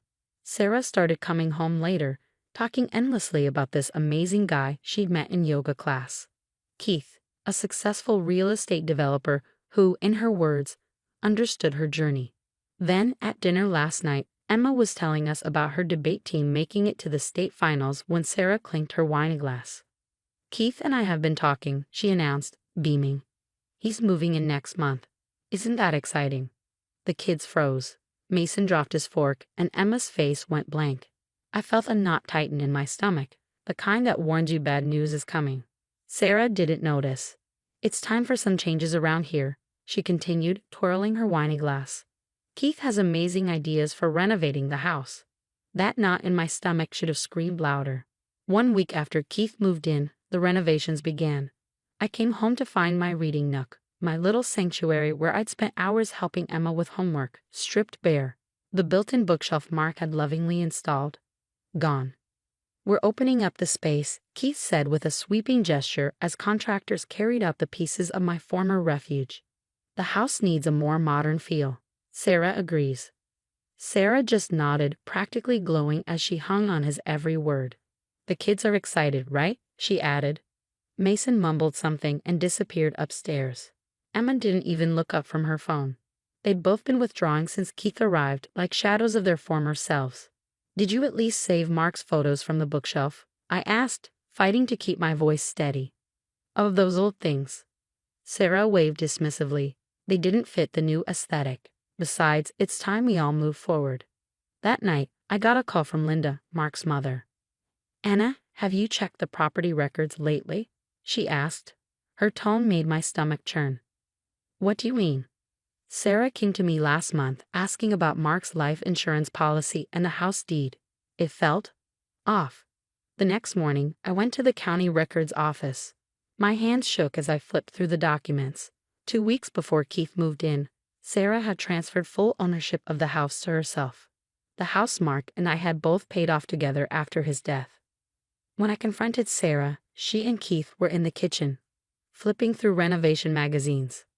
"Oh, that old arrangement wasn't legally binding anyway," Sarah said casually, her voice dripping with indifference. "Keith says I needed full ownership for the remodeling loans." "What remodeling loans, Sarah?" I asked, my voice rising. "I put my savings into this house. We had an agreement." "Well, maybe it's time you found your own place," she replied coldly, refusing to meet my eyes. "You can't expect to live here forever." The words hit me like a slap. That weekend, I tried reaching out to the kids. I found them at the mall with Keith, shopping for expensive clothes they didn't need. Emma walked right past me without a word. Mason glanced at me briefly, his expression unreadable, before following Keith into another store. "They're just adjusting to having a proper family unit again," Keith said with a smirk that didn't reach his eyes. "Kids need structure, right, Sarah?" Everything fell apart on a Tuesday. I came home to find my boxes packed and sitting in the garage. Sarah was waiting in the kitchen, Keith standing beside her like a smug bodyguard. "We need you out by Thursday," she announced. "Keith's contractor needs your room for the new home office." 2 days? "Sarah, this is my home too. Where am I supposed to go?" "It's time you got your own life, Anna," she said, her tone devoid of emotion. "We're not your responsibility anymore." I stared at her, my sister, the woman who used to call me crying in the middle of the night, the woman who leaned on me through every storm. Now she couldn't even look me in the eye. "The kids need stability," she parroted, echoing Keith's words. "This is what's best for everyone." As I stood there, watching my sister choose Keith over her own family, I realized this wasn't just about the house. This was about 3 years of my life, about the kids I'd helped raise, the bonds I thought were unbreakable. I walked upstairs one last time, past Emma's room where I heard muffled crying, past Mason's door with a brand new "Keep Out" sign that hadn't been there last week. Everything had changed, but this wasn't the end. I woke up on Tom's couch at 3 a.m., gasping for air, the weight of everything crashing down on me. I was homeless. 3 years of my life, gone in 48 hours. Just breathe, Jules, Tom said, sitting beside me and pressing a glass of water into my shaking hands. You're safe here. The next morning, I went through my hastily packed boxes. At the bottom of one, I found the photo album I'd made for the kids last Christmas, pictures of Emma's first debate tournament, Mason's winning soccer goal, birthday parties, school plays. 3 years of memories. Around noon, the doorbell rang. Emma stood there, mascara streaked down her face, clutching a backpack to her chest. "Can I come in?" she asked, her voice trembling. She collapsed onto Tom's couch, words tumbling out between sobs. Mom threw away my debate team trophy, said it was cluttering the new entertainment room. And when I got upset, Keith said I was being ungrateful for all their improvements. "What about Mason? Is he okay?" I asked gently. Emma's face crumpled. "Keith's taking him golfing every weekend, buying him all this expensive stuff. He keeps saying, 'This is what a real father figure looks like.' Mason's different now. He quit soccer last week, said it's for little kids. Your dad loved watching him play," I whispered. Emma wiped her face. "Mom says we're not supposed to talk about Dad anymore. Keith doesn't like it." Before I could respond, police lights flashed outside. 2 officers approached the door. "We received a report of a kidnapped minor," one of them said. "What? I didn't kidnap anyone," I exclaimed. Emma came here on her own. Sarah appeared behind the officers, Keith at her side. "Emma, sweetie, come home," she said, her voice syrupy sweet. "Anna's just upset because she can't accept change." "I'm not going," Emma screamed. "You're destroying everything." Linda, Mark's mother, arrived just in time. She stepped forward, her voice sharp and steady.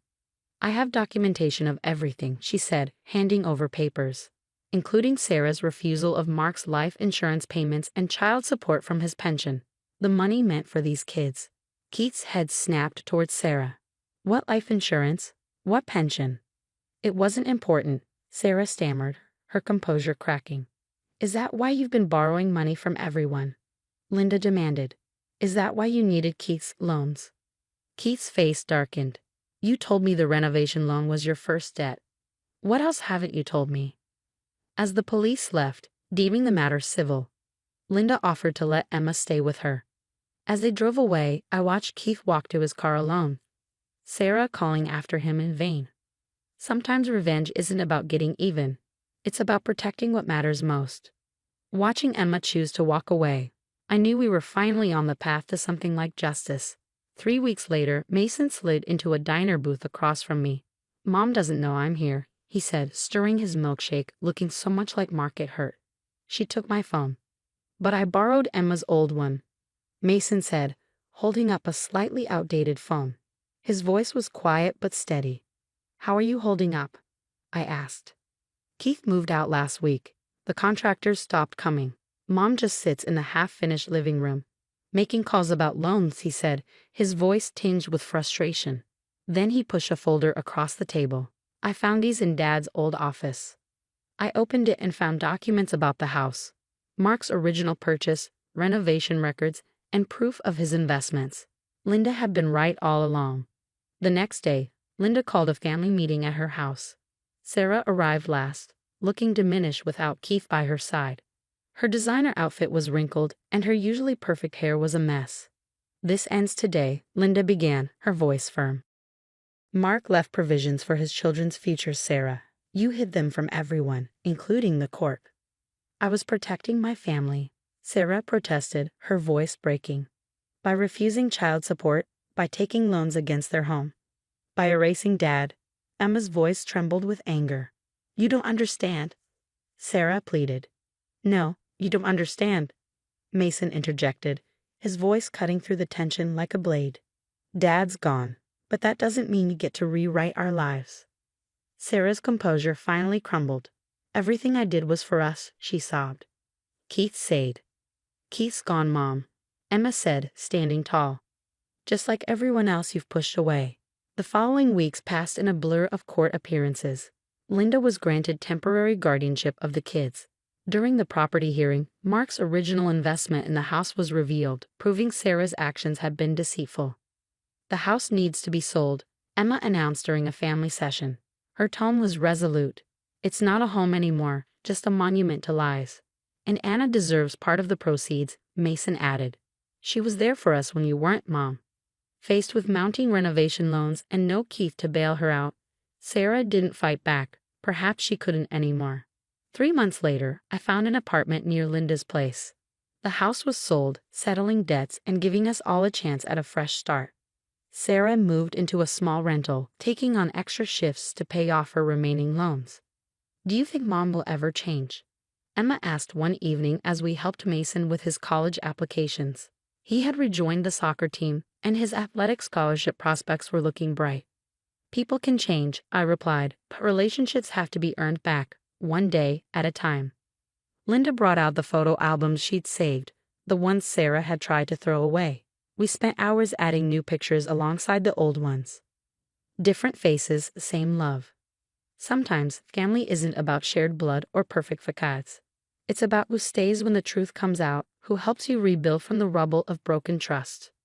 Sarah is still working on herself.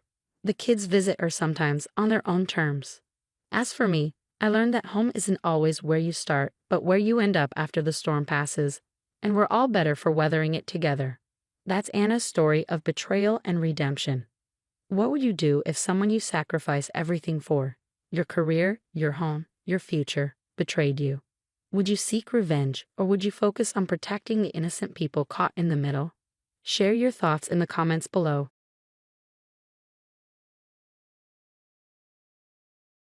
Hi, I'm Laura. People need to know what really happens behind those perfect family dinner photos and polite smiles. My mother, Sarah, started showing signs of early dementia last year. It began with little things, misplaced keys, repeated questions. But she's still my mom, the woman who raised me single-handedly after Dad passed. She's still the strongest person I know. When I married James 3 years ago, she was overjoyed. She called him the son she never had, bragging to anyone who'd listen. Back then, our monthly dinners at my in-laws' house were bearable. Barbara, my mother-in-law, took pride in hosting them in her immaculate dining room, where everything matched, right down to the napkin rings. She'd serve her famous pot roast while boasting about Robert's position on the hospital board. Across the table, my sister-in-law Madison and I would exchange subtle eye rolls at her relentless social climbing. But last month, things took a darker turn. "Your mother seems different lately," Barbara said, arranging flowers in a crystal vase without so much as a glance in my direction. I stiffened. "She's been having some memory issues. We're working with her doctors." "Well, I certainly hope it's not hereditary," Barbara replied, her voice dripping with mock concern. "It would be such a shame for any future grandchildren." James squeezed my hand under the table, a silent plea for me to let it go. That's James for you, always trying to keep the peace, even when his silence cuts deeper than Barbara's words. Later that night, Madison pulled me aside. "I heard what Mom said. She's being awful, Laura. And I've noticed how she treats Sarah, those little digs." "Thanks," I murmured, grateful but weary. Sometimes I wonder if I'm imagining it. "You're not, and Robert's no better. Yesterday, he actually joked about getting Sarah a GPS tracker, like she's a lost pet. Mom had been joining us for these dinners since her diagnosis. I didn't want her sitting at home alone, and I thought being around family might help. But instead, Barbara's comments grew crueler, her tone sharper. She'd ask Mom complicated questions, then share a knowing look with Robert when Mom hesitated. Last week, Mom forgot Barbara's name. Instead of showing understanding, Barbara spent the entire evening sharing stories about other people with mental issues she'd known. Robert chuckled along, and James just stared at his plate.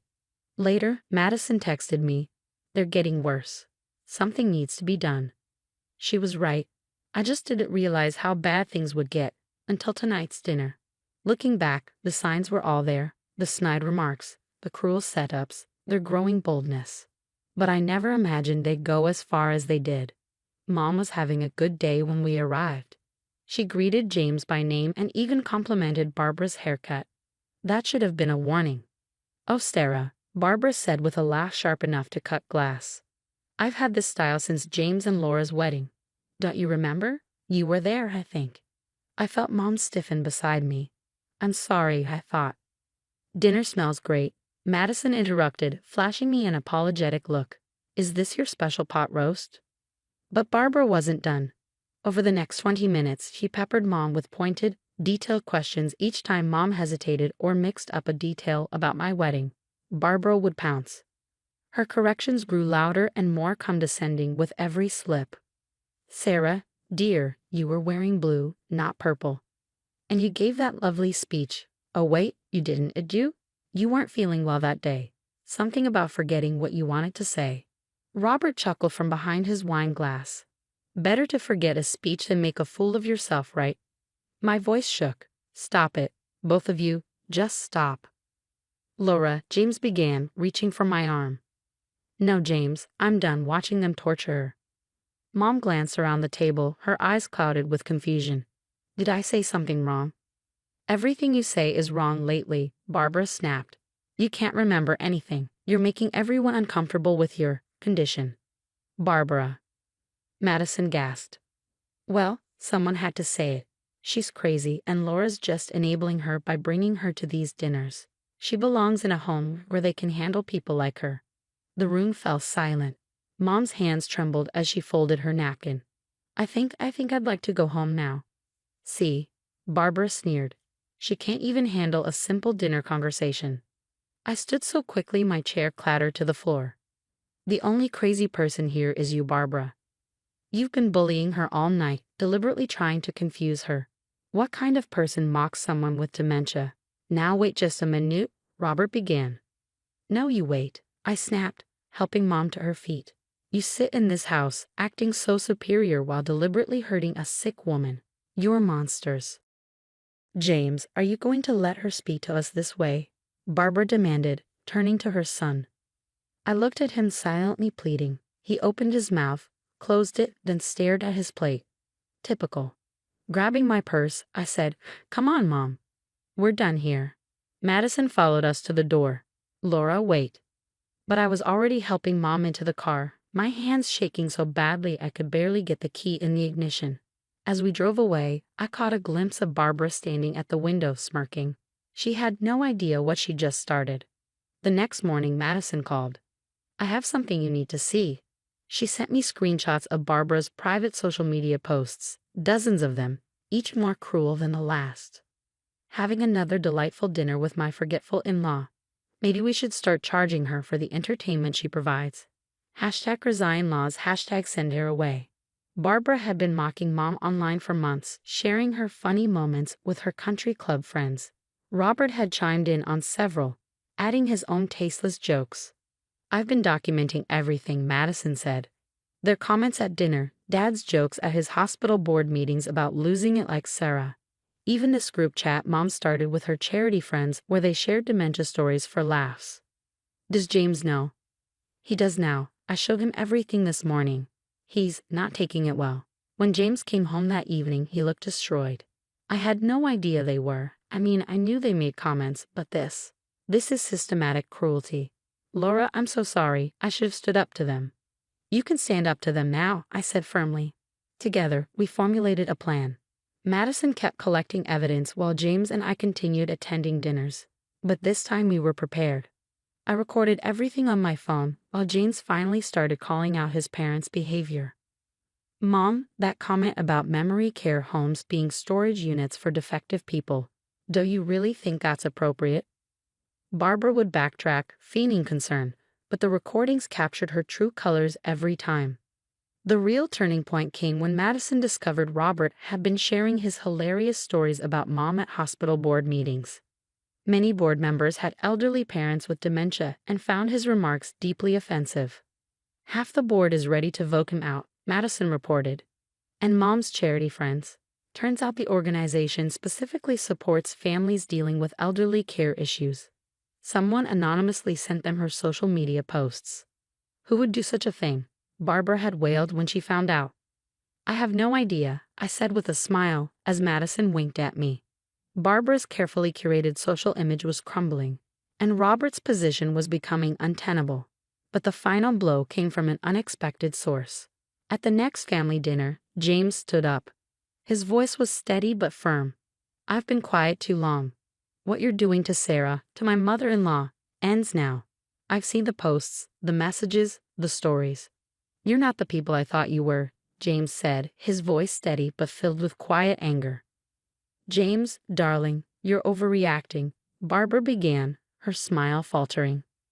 "No, Mom," James cut her off, standing tall. "I'm finally reacting, and you're not going to like what happens next." I squeezed his hand as Barbara's face paled, her perfect world finally cracking. She realized too late that the life she'd so meticulously curated was about to shatter, and I was going to savor watching every piece fall apart. The fall of Barbara and Robert's social empire was as satisfying as watching dominoes collapse in slow motion, beautiful, inevitable, and entirely their own doing. First came the hospital board meeting. Robert, ever smug, tried one of his usual dementia jokes. This time, no one laughed. Dr. Phillips, whose father had recently been diagnosed with Alzheimer's, stood and called for an immediate vote of confidence. It wasn't even close. Robert was removed from the board before dessert was served. Barbara's downfall followed soon after. Her charity organization not only distanced themselves from her, but also used her mocking social media posts as examples in their sensitivity training sessions. This is how not to treat families dealing with memory care issues. Barbara's indignation was almost comical. "They're saying I'm an example of elder abuse." She wailed at what turned out to be her last attempt at hosting a family dinner. The table was half empty. Most of the family had stopped coming. "This is all your fault, Laura." "No, Barbara. This is what accountability looks like," I said. Madison, sitting beside me, chimed in. "You did this to yourself, Mom. Every cruel comment, every mocking post, every joke at someone else's expense, it all caught up with you." But the real victory wasn't in their social downfall. It was in the community's response to Mom. A local memory care support group reached out after hearing our story. Now Mom has a network of friends and families who truly understand what she's going through. She's even started helping newly diagnosed patients navigate their journeys. As for James, he found his voice and his backbone. He still loves his parents but set firm boundaries. They can be part of our lives when they show real change and genuine remorse. Until then, we're better off without their toxicity. Last week, Barbara tried apologizing. Well, sort of. "I may have been a bit insensitive. Can't we just move past this, like Sarah moves past her memories?" "Barbara, no, some things don't deserve forgiveness," I said firmly. I ran into Robert at the grocery store the other day. He looked smaller somehow, less imposing without his hospital board position and diminished social standing. He started to approach us, but Mom, clear as day, looked him in the eye and said, "I remember you. You're the man who laughed at me." We left him standing there, frozen in the frozen food aisle. Madison comes over regularly now. She and Mom have developed a special bond, working on puzzles together. Madison patiently helps when Mom gets stuck, treating her with the kindness she deserves. "This is what family really means," Madison said to me one afternoon. "Not those fake dinners and social climbing games." Mom still has good days and bad days. She forgets things sometimes, and she gets confused, but now she's surrounded by people who treat her with dignity and respect. And me, I've learned that the best revenge isn't getting even. It's letting toxic people face the consequences of their actions. As for Barbara and Robert, last I heard, they're thinking of moving to another state for a fresh start. What would you have done in James's position? Would you stay silent to keep the peace or stand up against toxic behavior? Share your thoughts below.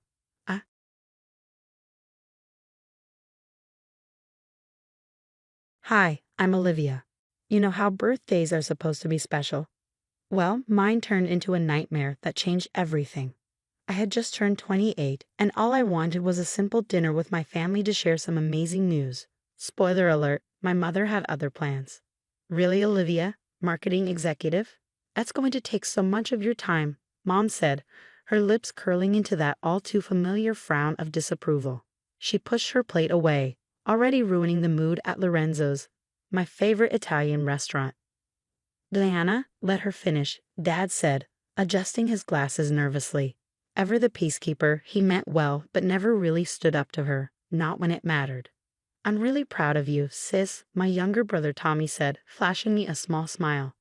But I could see the tension in his eyes. He'd been stuck in the same sales job for 2 years, and Mom never let him forget it. Thanks, Tommy, I said, squeezing his hand under the table. Despite Mom's best efforts to pit us against each other, we'd stayed close. But what about your brother? Mom's voice grew louder, drawing the attention of nearby tables. He needs connections. You could have at least recommended him for something at your company. My best friend Emma, who I'd invited for moral support, chimed in. Mrs. Peterson, Olivia worked really hard for this promotion. Maybe we could. Stay out of family matters, Mom snapped, cutting Emma off. I tried to salvage the evening by opening my presents. Emma handed me a small box containing a beautiful silver necklace. To new beginnings, the card read. But before I could fully appreciate it, Mom snatched it from my hands. You don't deserve this, she hissed, her voice dripping with contempt. Not when your brother is struggling. Without warning, she dropped the necklace into her water glass. Mom, Tommy protested, but she wasn't done. One by one, she grabbed my other gifts. Dad's concert tickets, torn in half. Tommy's thoughtful gift, a vintage camera I'd been eyeing for months, smashed on the floor. I sat frozen, tears threatening to spill as she destroyed everything in front of me. Diana, stop this. Dad finally raised his voice, but it was too late. I stood, my cheeks damp with tears. You've always hated my success, I said, my voice trembling. Every single time something good happens to me, you ruin it. The slap came out of nowhere. The restaurant fell silent. My cheek burned, but it was the satisfaction in her eyes that stung the most. Now you're just being dramatic, she said, as if she hadn't just humiliated me in public. Emma was already on her feet, her phone recording everything. Tommy looked horrified. Dad sat there, mouth open, useless as always. I grabbed my purse, my hands shaking. Congratulations, Mom, I said, my voice steady despite the tears. You just lost a daughter. Olivia, wait. Dad called after me, but I was done waiting. Done hoping she'd change. Done letting her hurt me. Emma followed me out, her arm around my shoulders. You're staying with me tonight. No arguments. Her apartment became my sanctuary that night. While she made hot chocolate, I sat on her couch, scrolling through old emails, trying to make sense of everything. That's when I noticed something odd. Emma, come look at this, I said, turning my laptop toward her. Remember that marketing internship I applied for in college? The one I got rejected from. She leaned over my shoulder, reading. Wait, this acceptance email is dated before the rejection letter you showed me. My stomach sank. Back then, Mom had access to my email. She helped set it up. My hands shook. She must have deleted the acceptance and forwarded me a fake rejection. My phone buzzed. Olivia, I need to tell you something. Tommy's voice sounded strained. She's been telling me for years that you said things about me. That you thought I was stupid, that you laughed at me behind my back. Tommy, I would never. I know that now, he said, his voice cracking. I found her phone. There are texts to Dad about keeping us apart, about making sure I stayed humble while you didn't get too big for your boots. Before I could respond, another voice spoke in the background. Is that Olivia? Let me talk to her. Mark? I recognized my colleague's voice instantly. What are you doing there? Your brother came to the office looking for you. Olivia, your mother called HR 3 times today trying to get you fired. Claimed you were unstable, dangerous. Good thing I was there to intercept. I felt sick. Emma, sitting beside me, squeezed my shoulder as I put the phone on speaker. She what? My voice was shaking. Don't worry, Mark continued. I've documented everything. HR is on your side, but you might want to consider legal action. Then came Dad's text. Princess, your mother's upset. She wants you to apologize. I showed Emma the message, laughing bitterly. He's still enabling her. Actually, Tommy's voice wavered. There's more. Remember your college fund? The one that mysteriously ran dry senior year? My stomach dropped. No. I found bank statements, Tommy said quietly. Mom transferred it all to my account. She said it was early inheritance because you didn't deserve it. Emma grabbed my phone before I could throw it. That's theft, Olivia. We're talking serious money. Tommy sent me everything, I said, my voice sounding strange even to myself. Every text, every email, every document. Already downloading them, Tommy replied. Mark's helping me make copies. As I processed the betrayal, a plan began to form. Hey, Mark, I said. Remember that family charity gala you mentioned? The one your grandmother is hosting next week. Exactly, Mark said, catching on. I met Emma's eyes. She nodded, already pulling out her notebook. Let's do this right, she said. No more hiding. No more enabling. The gala was the perfect stage. Grandmother Helen's mansion was already buzzing with family and acquaintances when I arrived with Emma and Mark. Tommy had texted earlier, Mom's here, holding court as usual. Mark tapped his phone discreetly. Testing, testing. The mix are live in the dining room and parlor. You're sure this will work? Trust me, I said, fidgeting with my necklace, a replacement for the one Mom had destroyed, courtesy of Emma. Everything's recording to multiple devices, Mark assured me. No way she can delete this. Grandmother Helen spotted us first. Olivia, darling. She hugged me tightly, whispering, Tommy told me everything. I'm so sorry I didn't see it sooner. Mom's voice cut through the room. Oh, look who finally decided to grace us with her presence. And she brought an audience too. Diana, Dad said, stepping forward, his expression unusually stern. We agreed. No scenes tonight. Scenes? Mom let out a sharp laugh. I'm not the one who stormed out of a family dinner like a teenager. Or should we talk about why she left? She left because you slapped her, Tommy said, stepping beside me.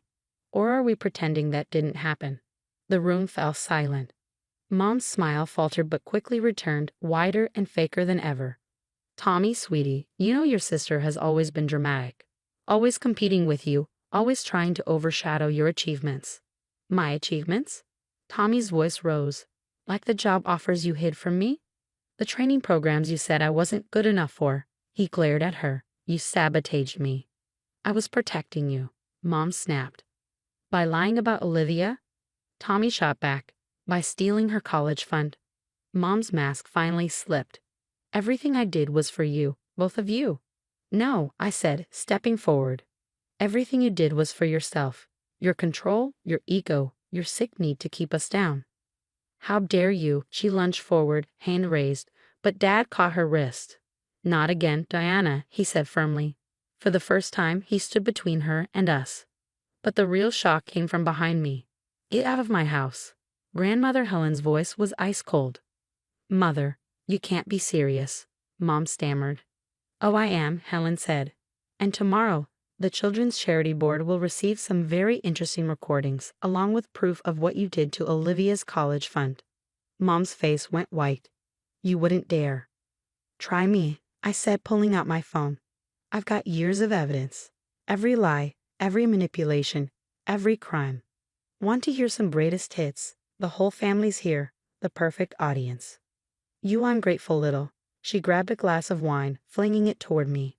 Phones recorded as Dad pulled her back, and she screamed threats and accusations. Her mask didn't just slip, it shattered completely. The weeks after the gala were a whirlwind of consequences. Mom's carefully constructed world crumbled piece by piece. Tommy handed me a coffee as we sat in my new apartment. She's out, he said. Turns out embezzling from your daughter's college fund doesn't look great on a children's charity resume. How's Dad holding up? I asked. Therapy, twice a week, finally dealing with 30 years of enabling her. He asked if you'd meet him for lunch next month, just you and him. I stirred my coffee, considering. Maybe after a few more therapy sessions. Emma burst into the room, waving her phone like a flag. You're not going to believe this. Your mom's sister found her old diaries. Apparently, she pulled the same stunts 20 years ago, sabotaging her college roommates' job offers, spreading rumors, the whole playbook. Mark glanced up from his laptop. That'll definitely help with the case. The legal proceedings moved faster than expected. Mom's threats at the gala, the restaurant meltdown, and years of documented harassment left her with two choices. Accept the restraining order and mandatory counseling or face criminal charges. She took the deal. 3 months after everything unraveled, I sat with Grandmother Helen in her sunroom, sipping tea as sunlight poured over her lush garden.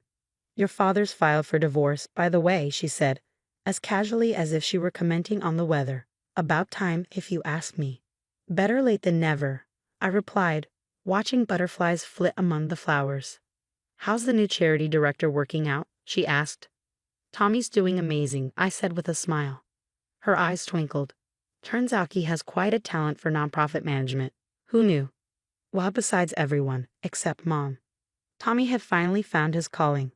All those sales jobs he hated were just another way for her to keep him stuck. Now, running the charity's outreach programs, he was thriving. Dad was changing too. Last week, he actually apologized, really apologized. Not the usual peacekeeping platitudes, but a heartfelt admission of his mistakes. We were taking it slow, rebuilding our relationship on honest ground. Later that evening, Emma dropped by with a bottle of wine. "Congratulations, Senior Executive Director of Marketing," she said, grinning as she handed it over. "Not bad for someone whose mother said would never amount to anything," I joked. Mark appeared a moment later, holding a cake. "Happy birthday, Olivia." For a second, I froze. After last year's disaster, I'd almost forgotten birthdays could be good. But as the apartment filled with laughter and love, Emma, Mark, Tommy, Dad, Grandmother Helen, and even a few cousins who'd cut ties with Mom after the gala, I realized how far I'd come. "Make a wish," Tommy urged as I faced the candles. I looked around at my real family, the one I'd chosen and the ones who'd chosen me back. "I don't need to," I said, smiling. "I've got everything I want right here." Mom's last message came through her lawyer. She was moving across the country and wanted to reconcile. I deleted it without responding. Some bridges are meant to stay burned. "You okay?" Emma asked, noticing my expression. I nodded, smiling softly. "Yeah, I'm free." The best revenge wasn't exposing her, or even the legal consequences and social fallout. It was this, being happy, successful, and surrounded by love. Everything she tried to prevent. Living well truly is the best revenge. What about you? If you discovered a parent had been sabotaging your life for years, how would you handle it? Would you expose them publicly like Olivia, or keep it private? Have you ever had to choose between family loyalty and your own well-being? Share your thoughts in the comments. I'd love to hear your perspective. Every family has its secrets, but where do you draw the line between forgiveness and self-preservation? If Olivia's story resonated with you, don't forget to hit that like button.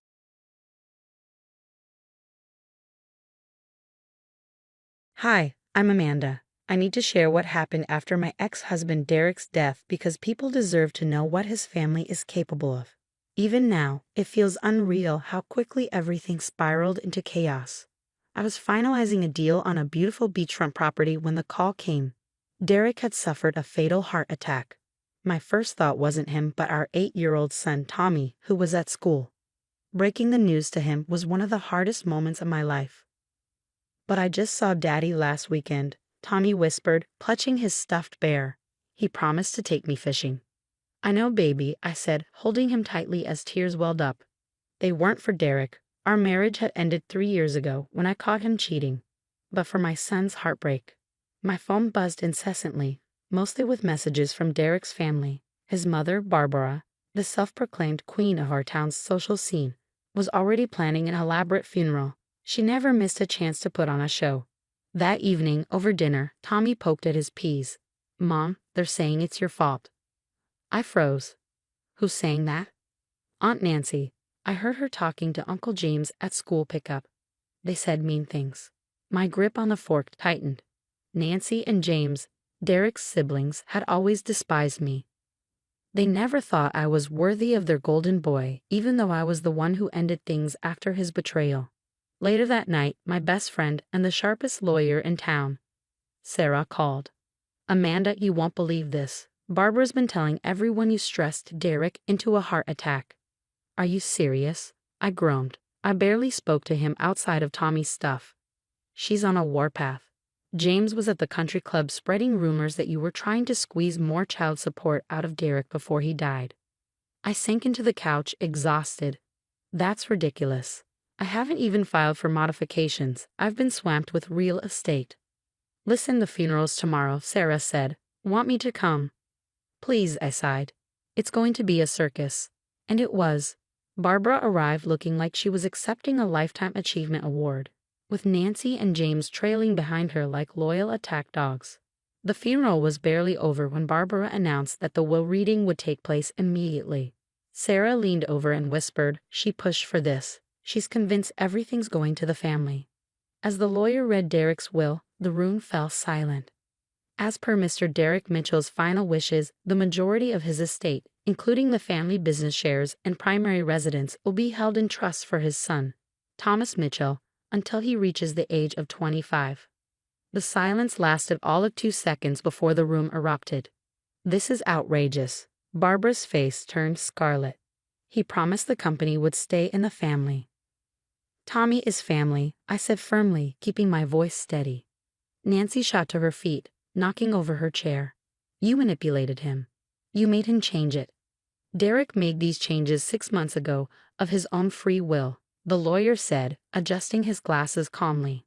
James jabbed a finger at me, veins bulging in his neck. "She's poisoned everything she's touched since day one.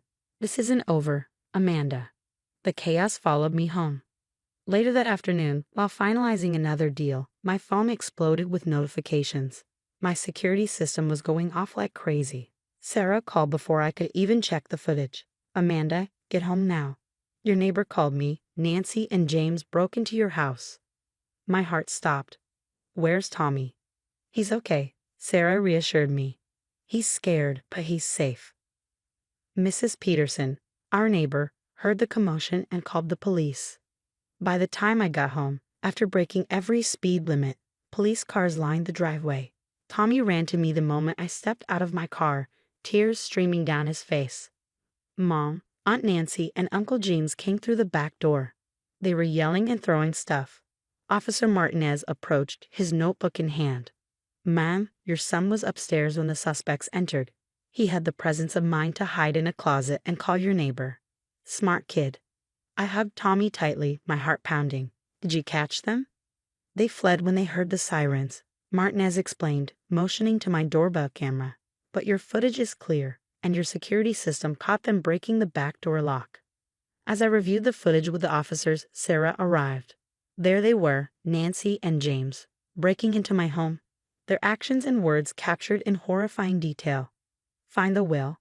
Nancy hissed on the recording. "Barbara says it has to be here somewhere. Check his room, that brat might have papers in there too." My hands trembled with rage.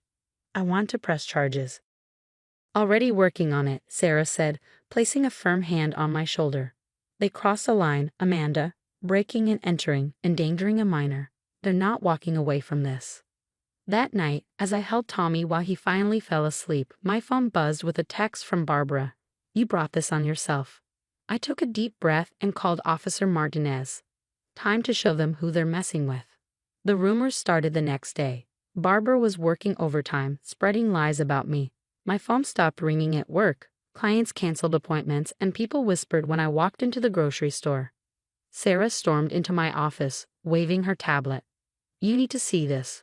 Barbara's posting all over social media, claiming you manipulated Derek into changing his will while he was sick."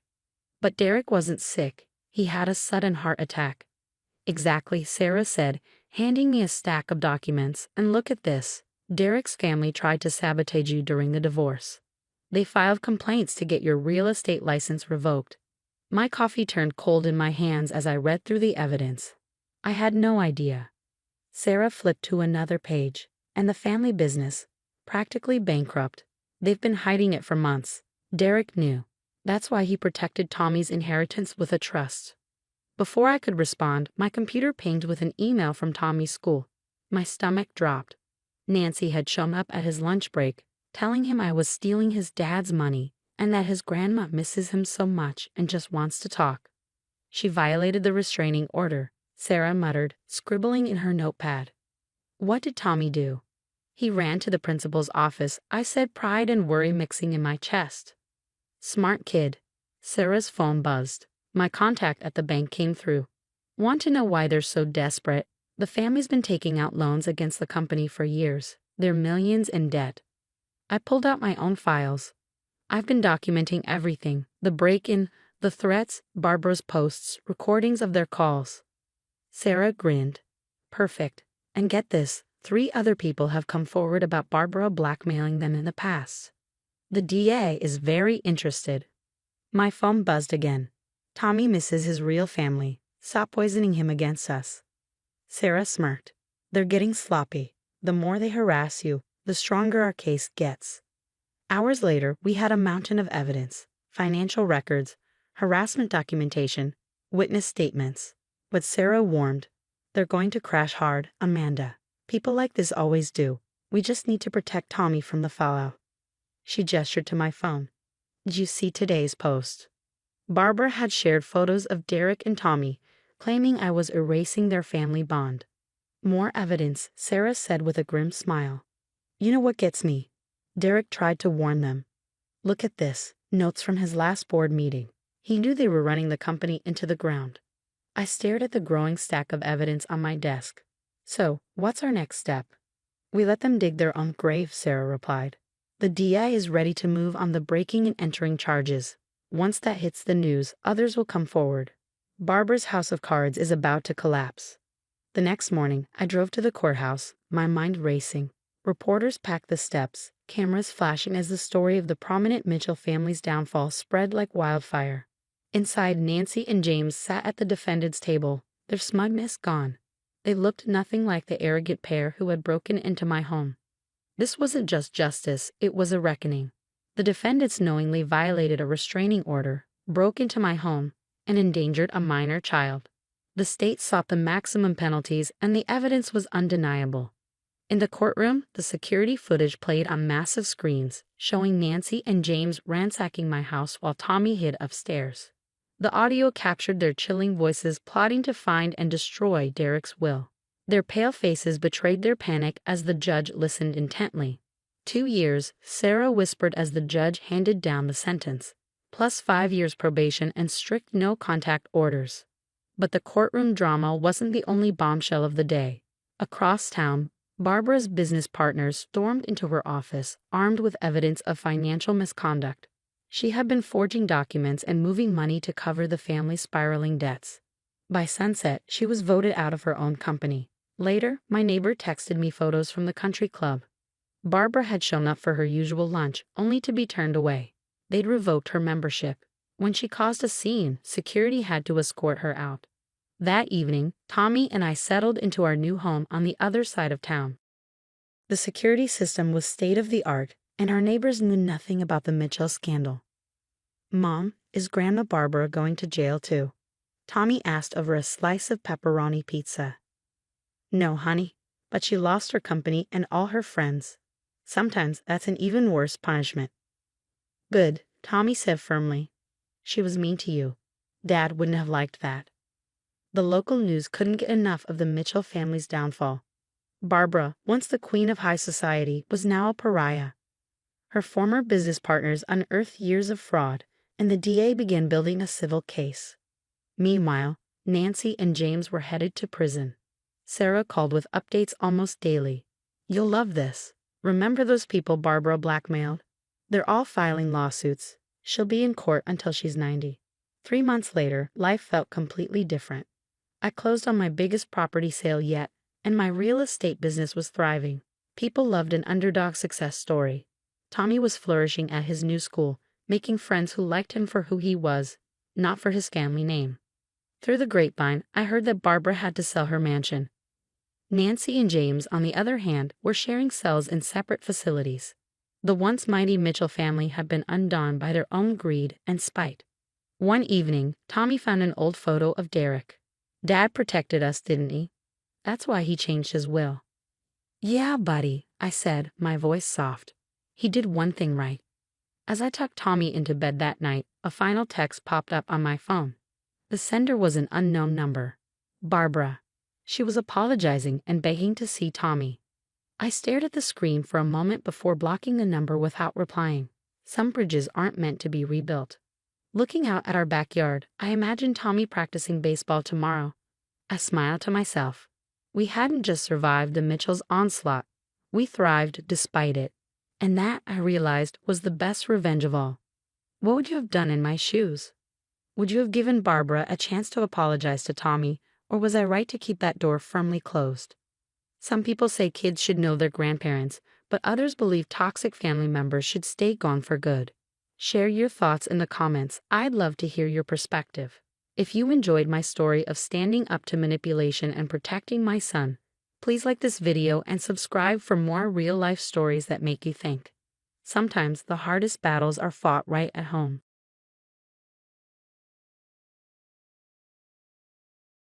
Hi, I'm Emily, an HR manager at the Grand Plaza Hotel chain. My job has its perks: employee discounts, event planning benefits, and access to our luxury venues. Perks I never imagined could turn my life upside down. But that's exactly what happened when my little sister Kate got engaged. You're the first person I wanted to tell. Kate's voice bubbled through the phone one evening. Tom proposed last night. It was perfect. I couldn't help but smile. Kate and I had always been close, sharing everything since we were kids. I'm so happy for you. Tell me everything. Well, her tone shifted, hesitant. Could we meet for coffee tomorrow? There's something I want to discuss. The next day, I met Kate at Starbucks. She wasn't alone. Amanda, her ever-present friend, sat beside her with a tablet in hand and wedding magazines spread across the table. Red flags should have gone up right then. So Emily, Amanda began before Kate could even speak. Kate tells me you can get amazing discounts on wedding venues through your job. I nodded, stirring my latte. Yeah, it's one of the perks. Employees get significant discounts at any of our locations. Amanda slid her tablet across the table, revealing photos of the Grand Plaza Ballroom, our most prestigious venue. Isn't it perfect? Kate's eyes sparkled as she leaned forward. I know it's a huge favor, but would you help me with the venue? The Grand Plaza is my dream location, but we could never afford it at full price.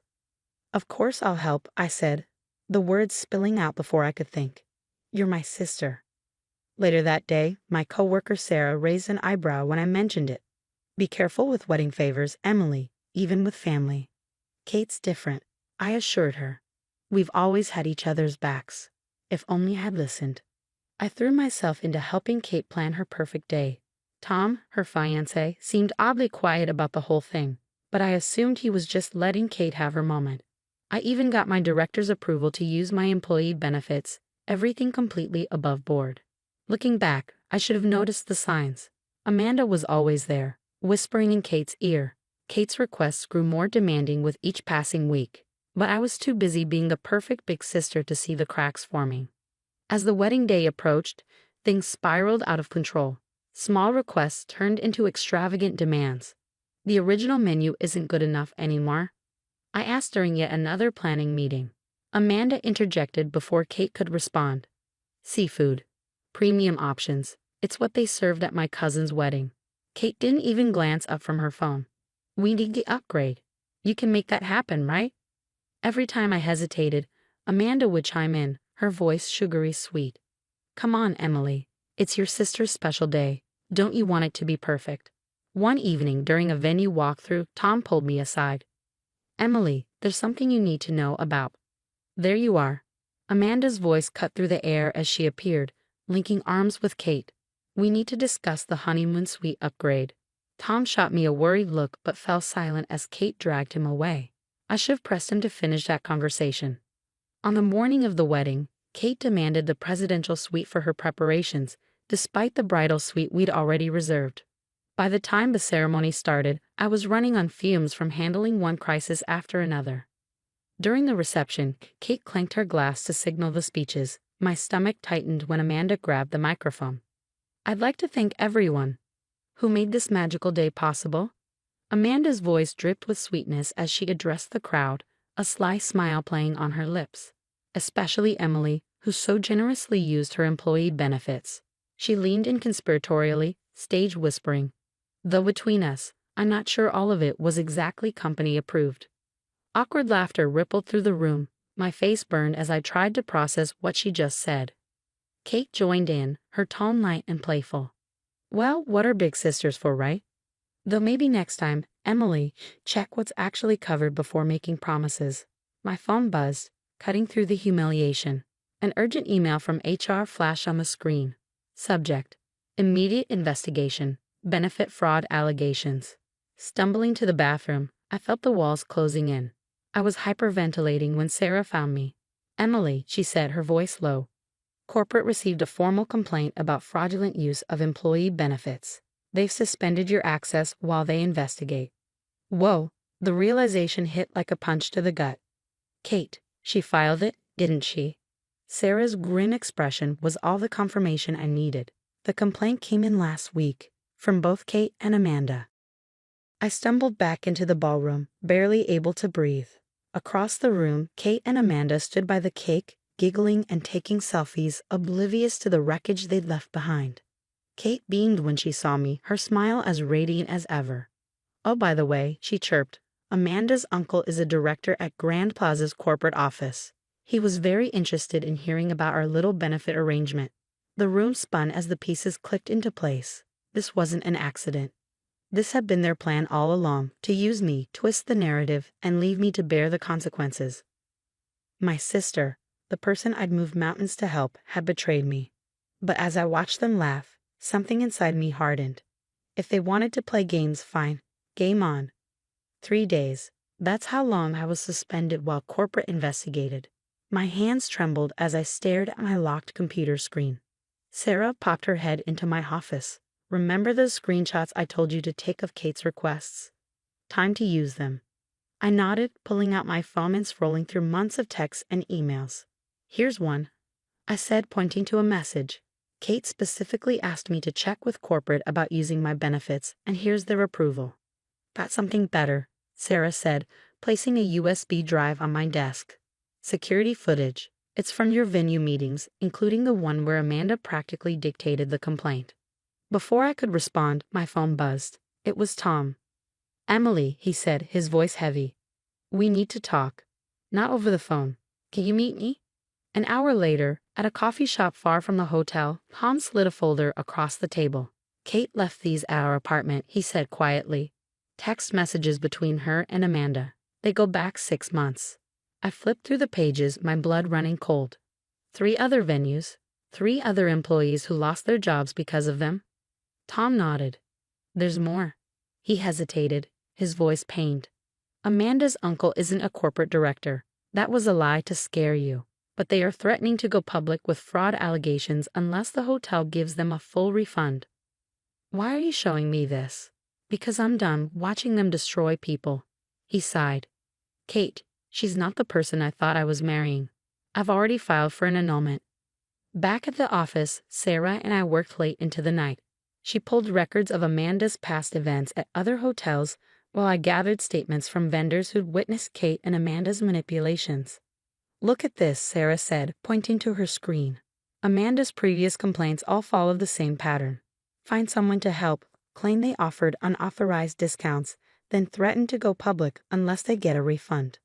The difference is, I said, a grim smile forming, they've never gone after someone who documented everything. By the time we were done, we had everything.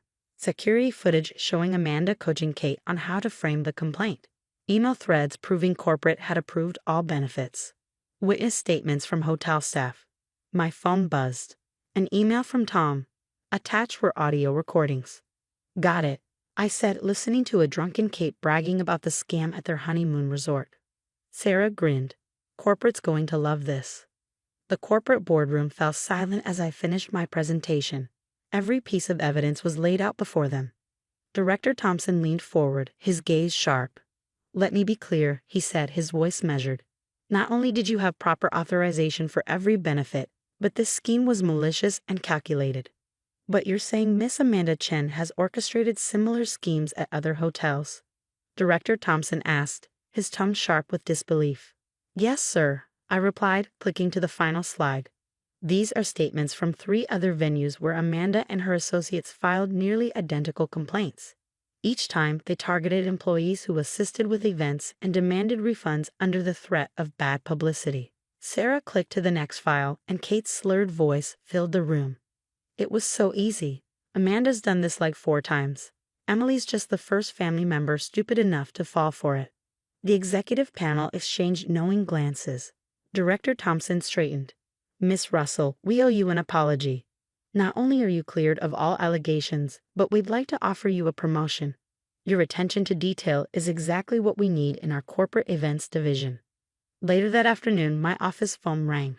It was the local police requesting statements about Amanda's fraudulent complaints. Apparently, the other hotels were pressing charges. Before I could process that, my cell buzzed with a text from Tom. Kate just found out you're not fired. She's freaking out. Heads up, she's on her way. I was reading the official announcement of my promotion when Kate burst into my office, Amanda trailing behind. How dare you? Kate's face was red with fury. You've ruined everything. Do you know what this will do to my reputation? I stayed seated, calm. Your reputation? I asked. You mean your reputation for scamming people who tried to help you? Or your reputation for betraying your own sister? We can fix this, Amanda cut in, her tone smooth and practiced. Just tell corporate there was a misunderstanding.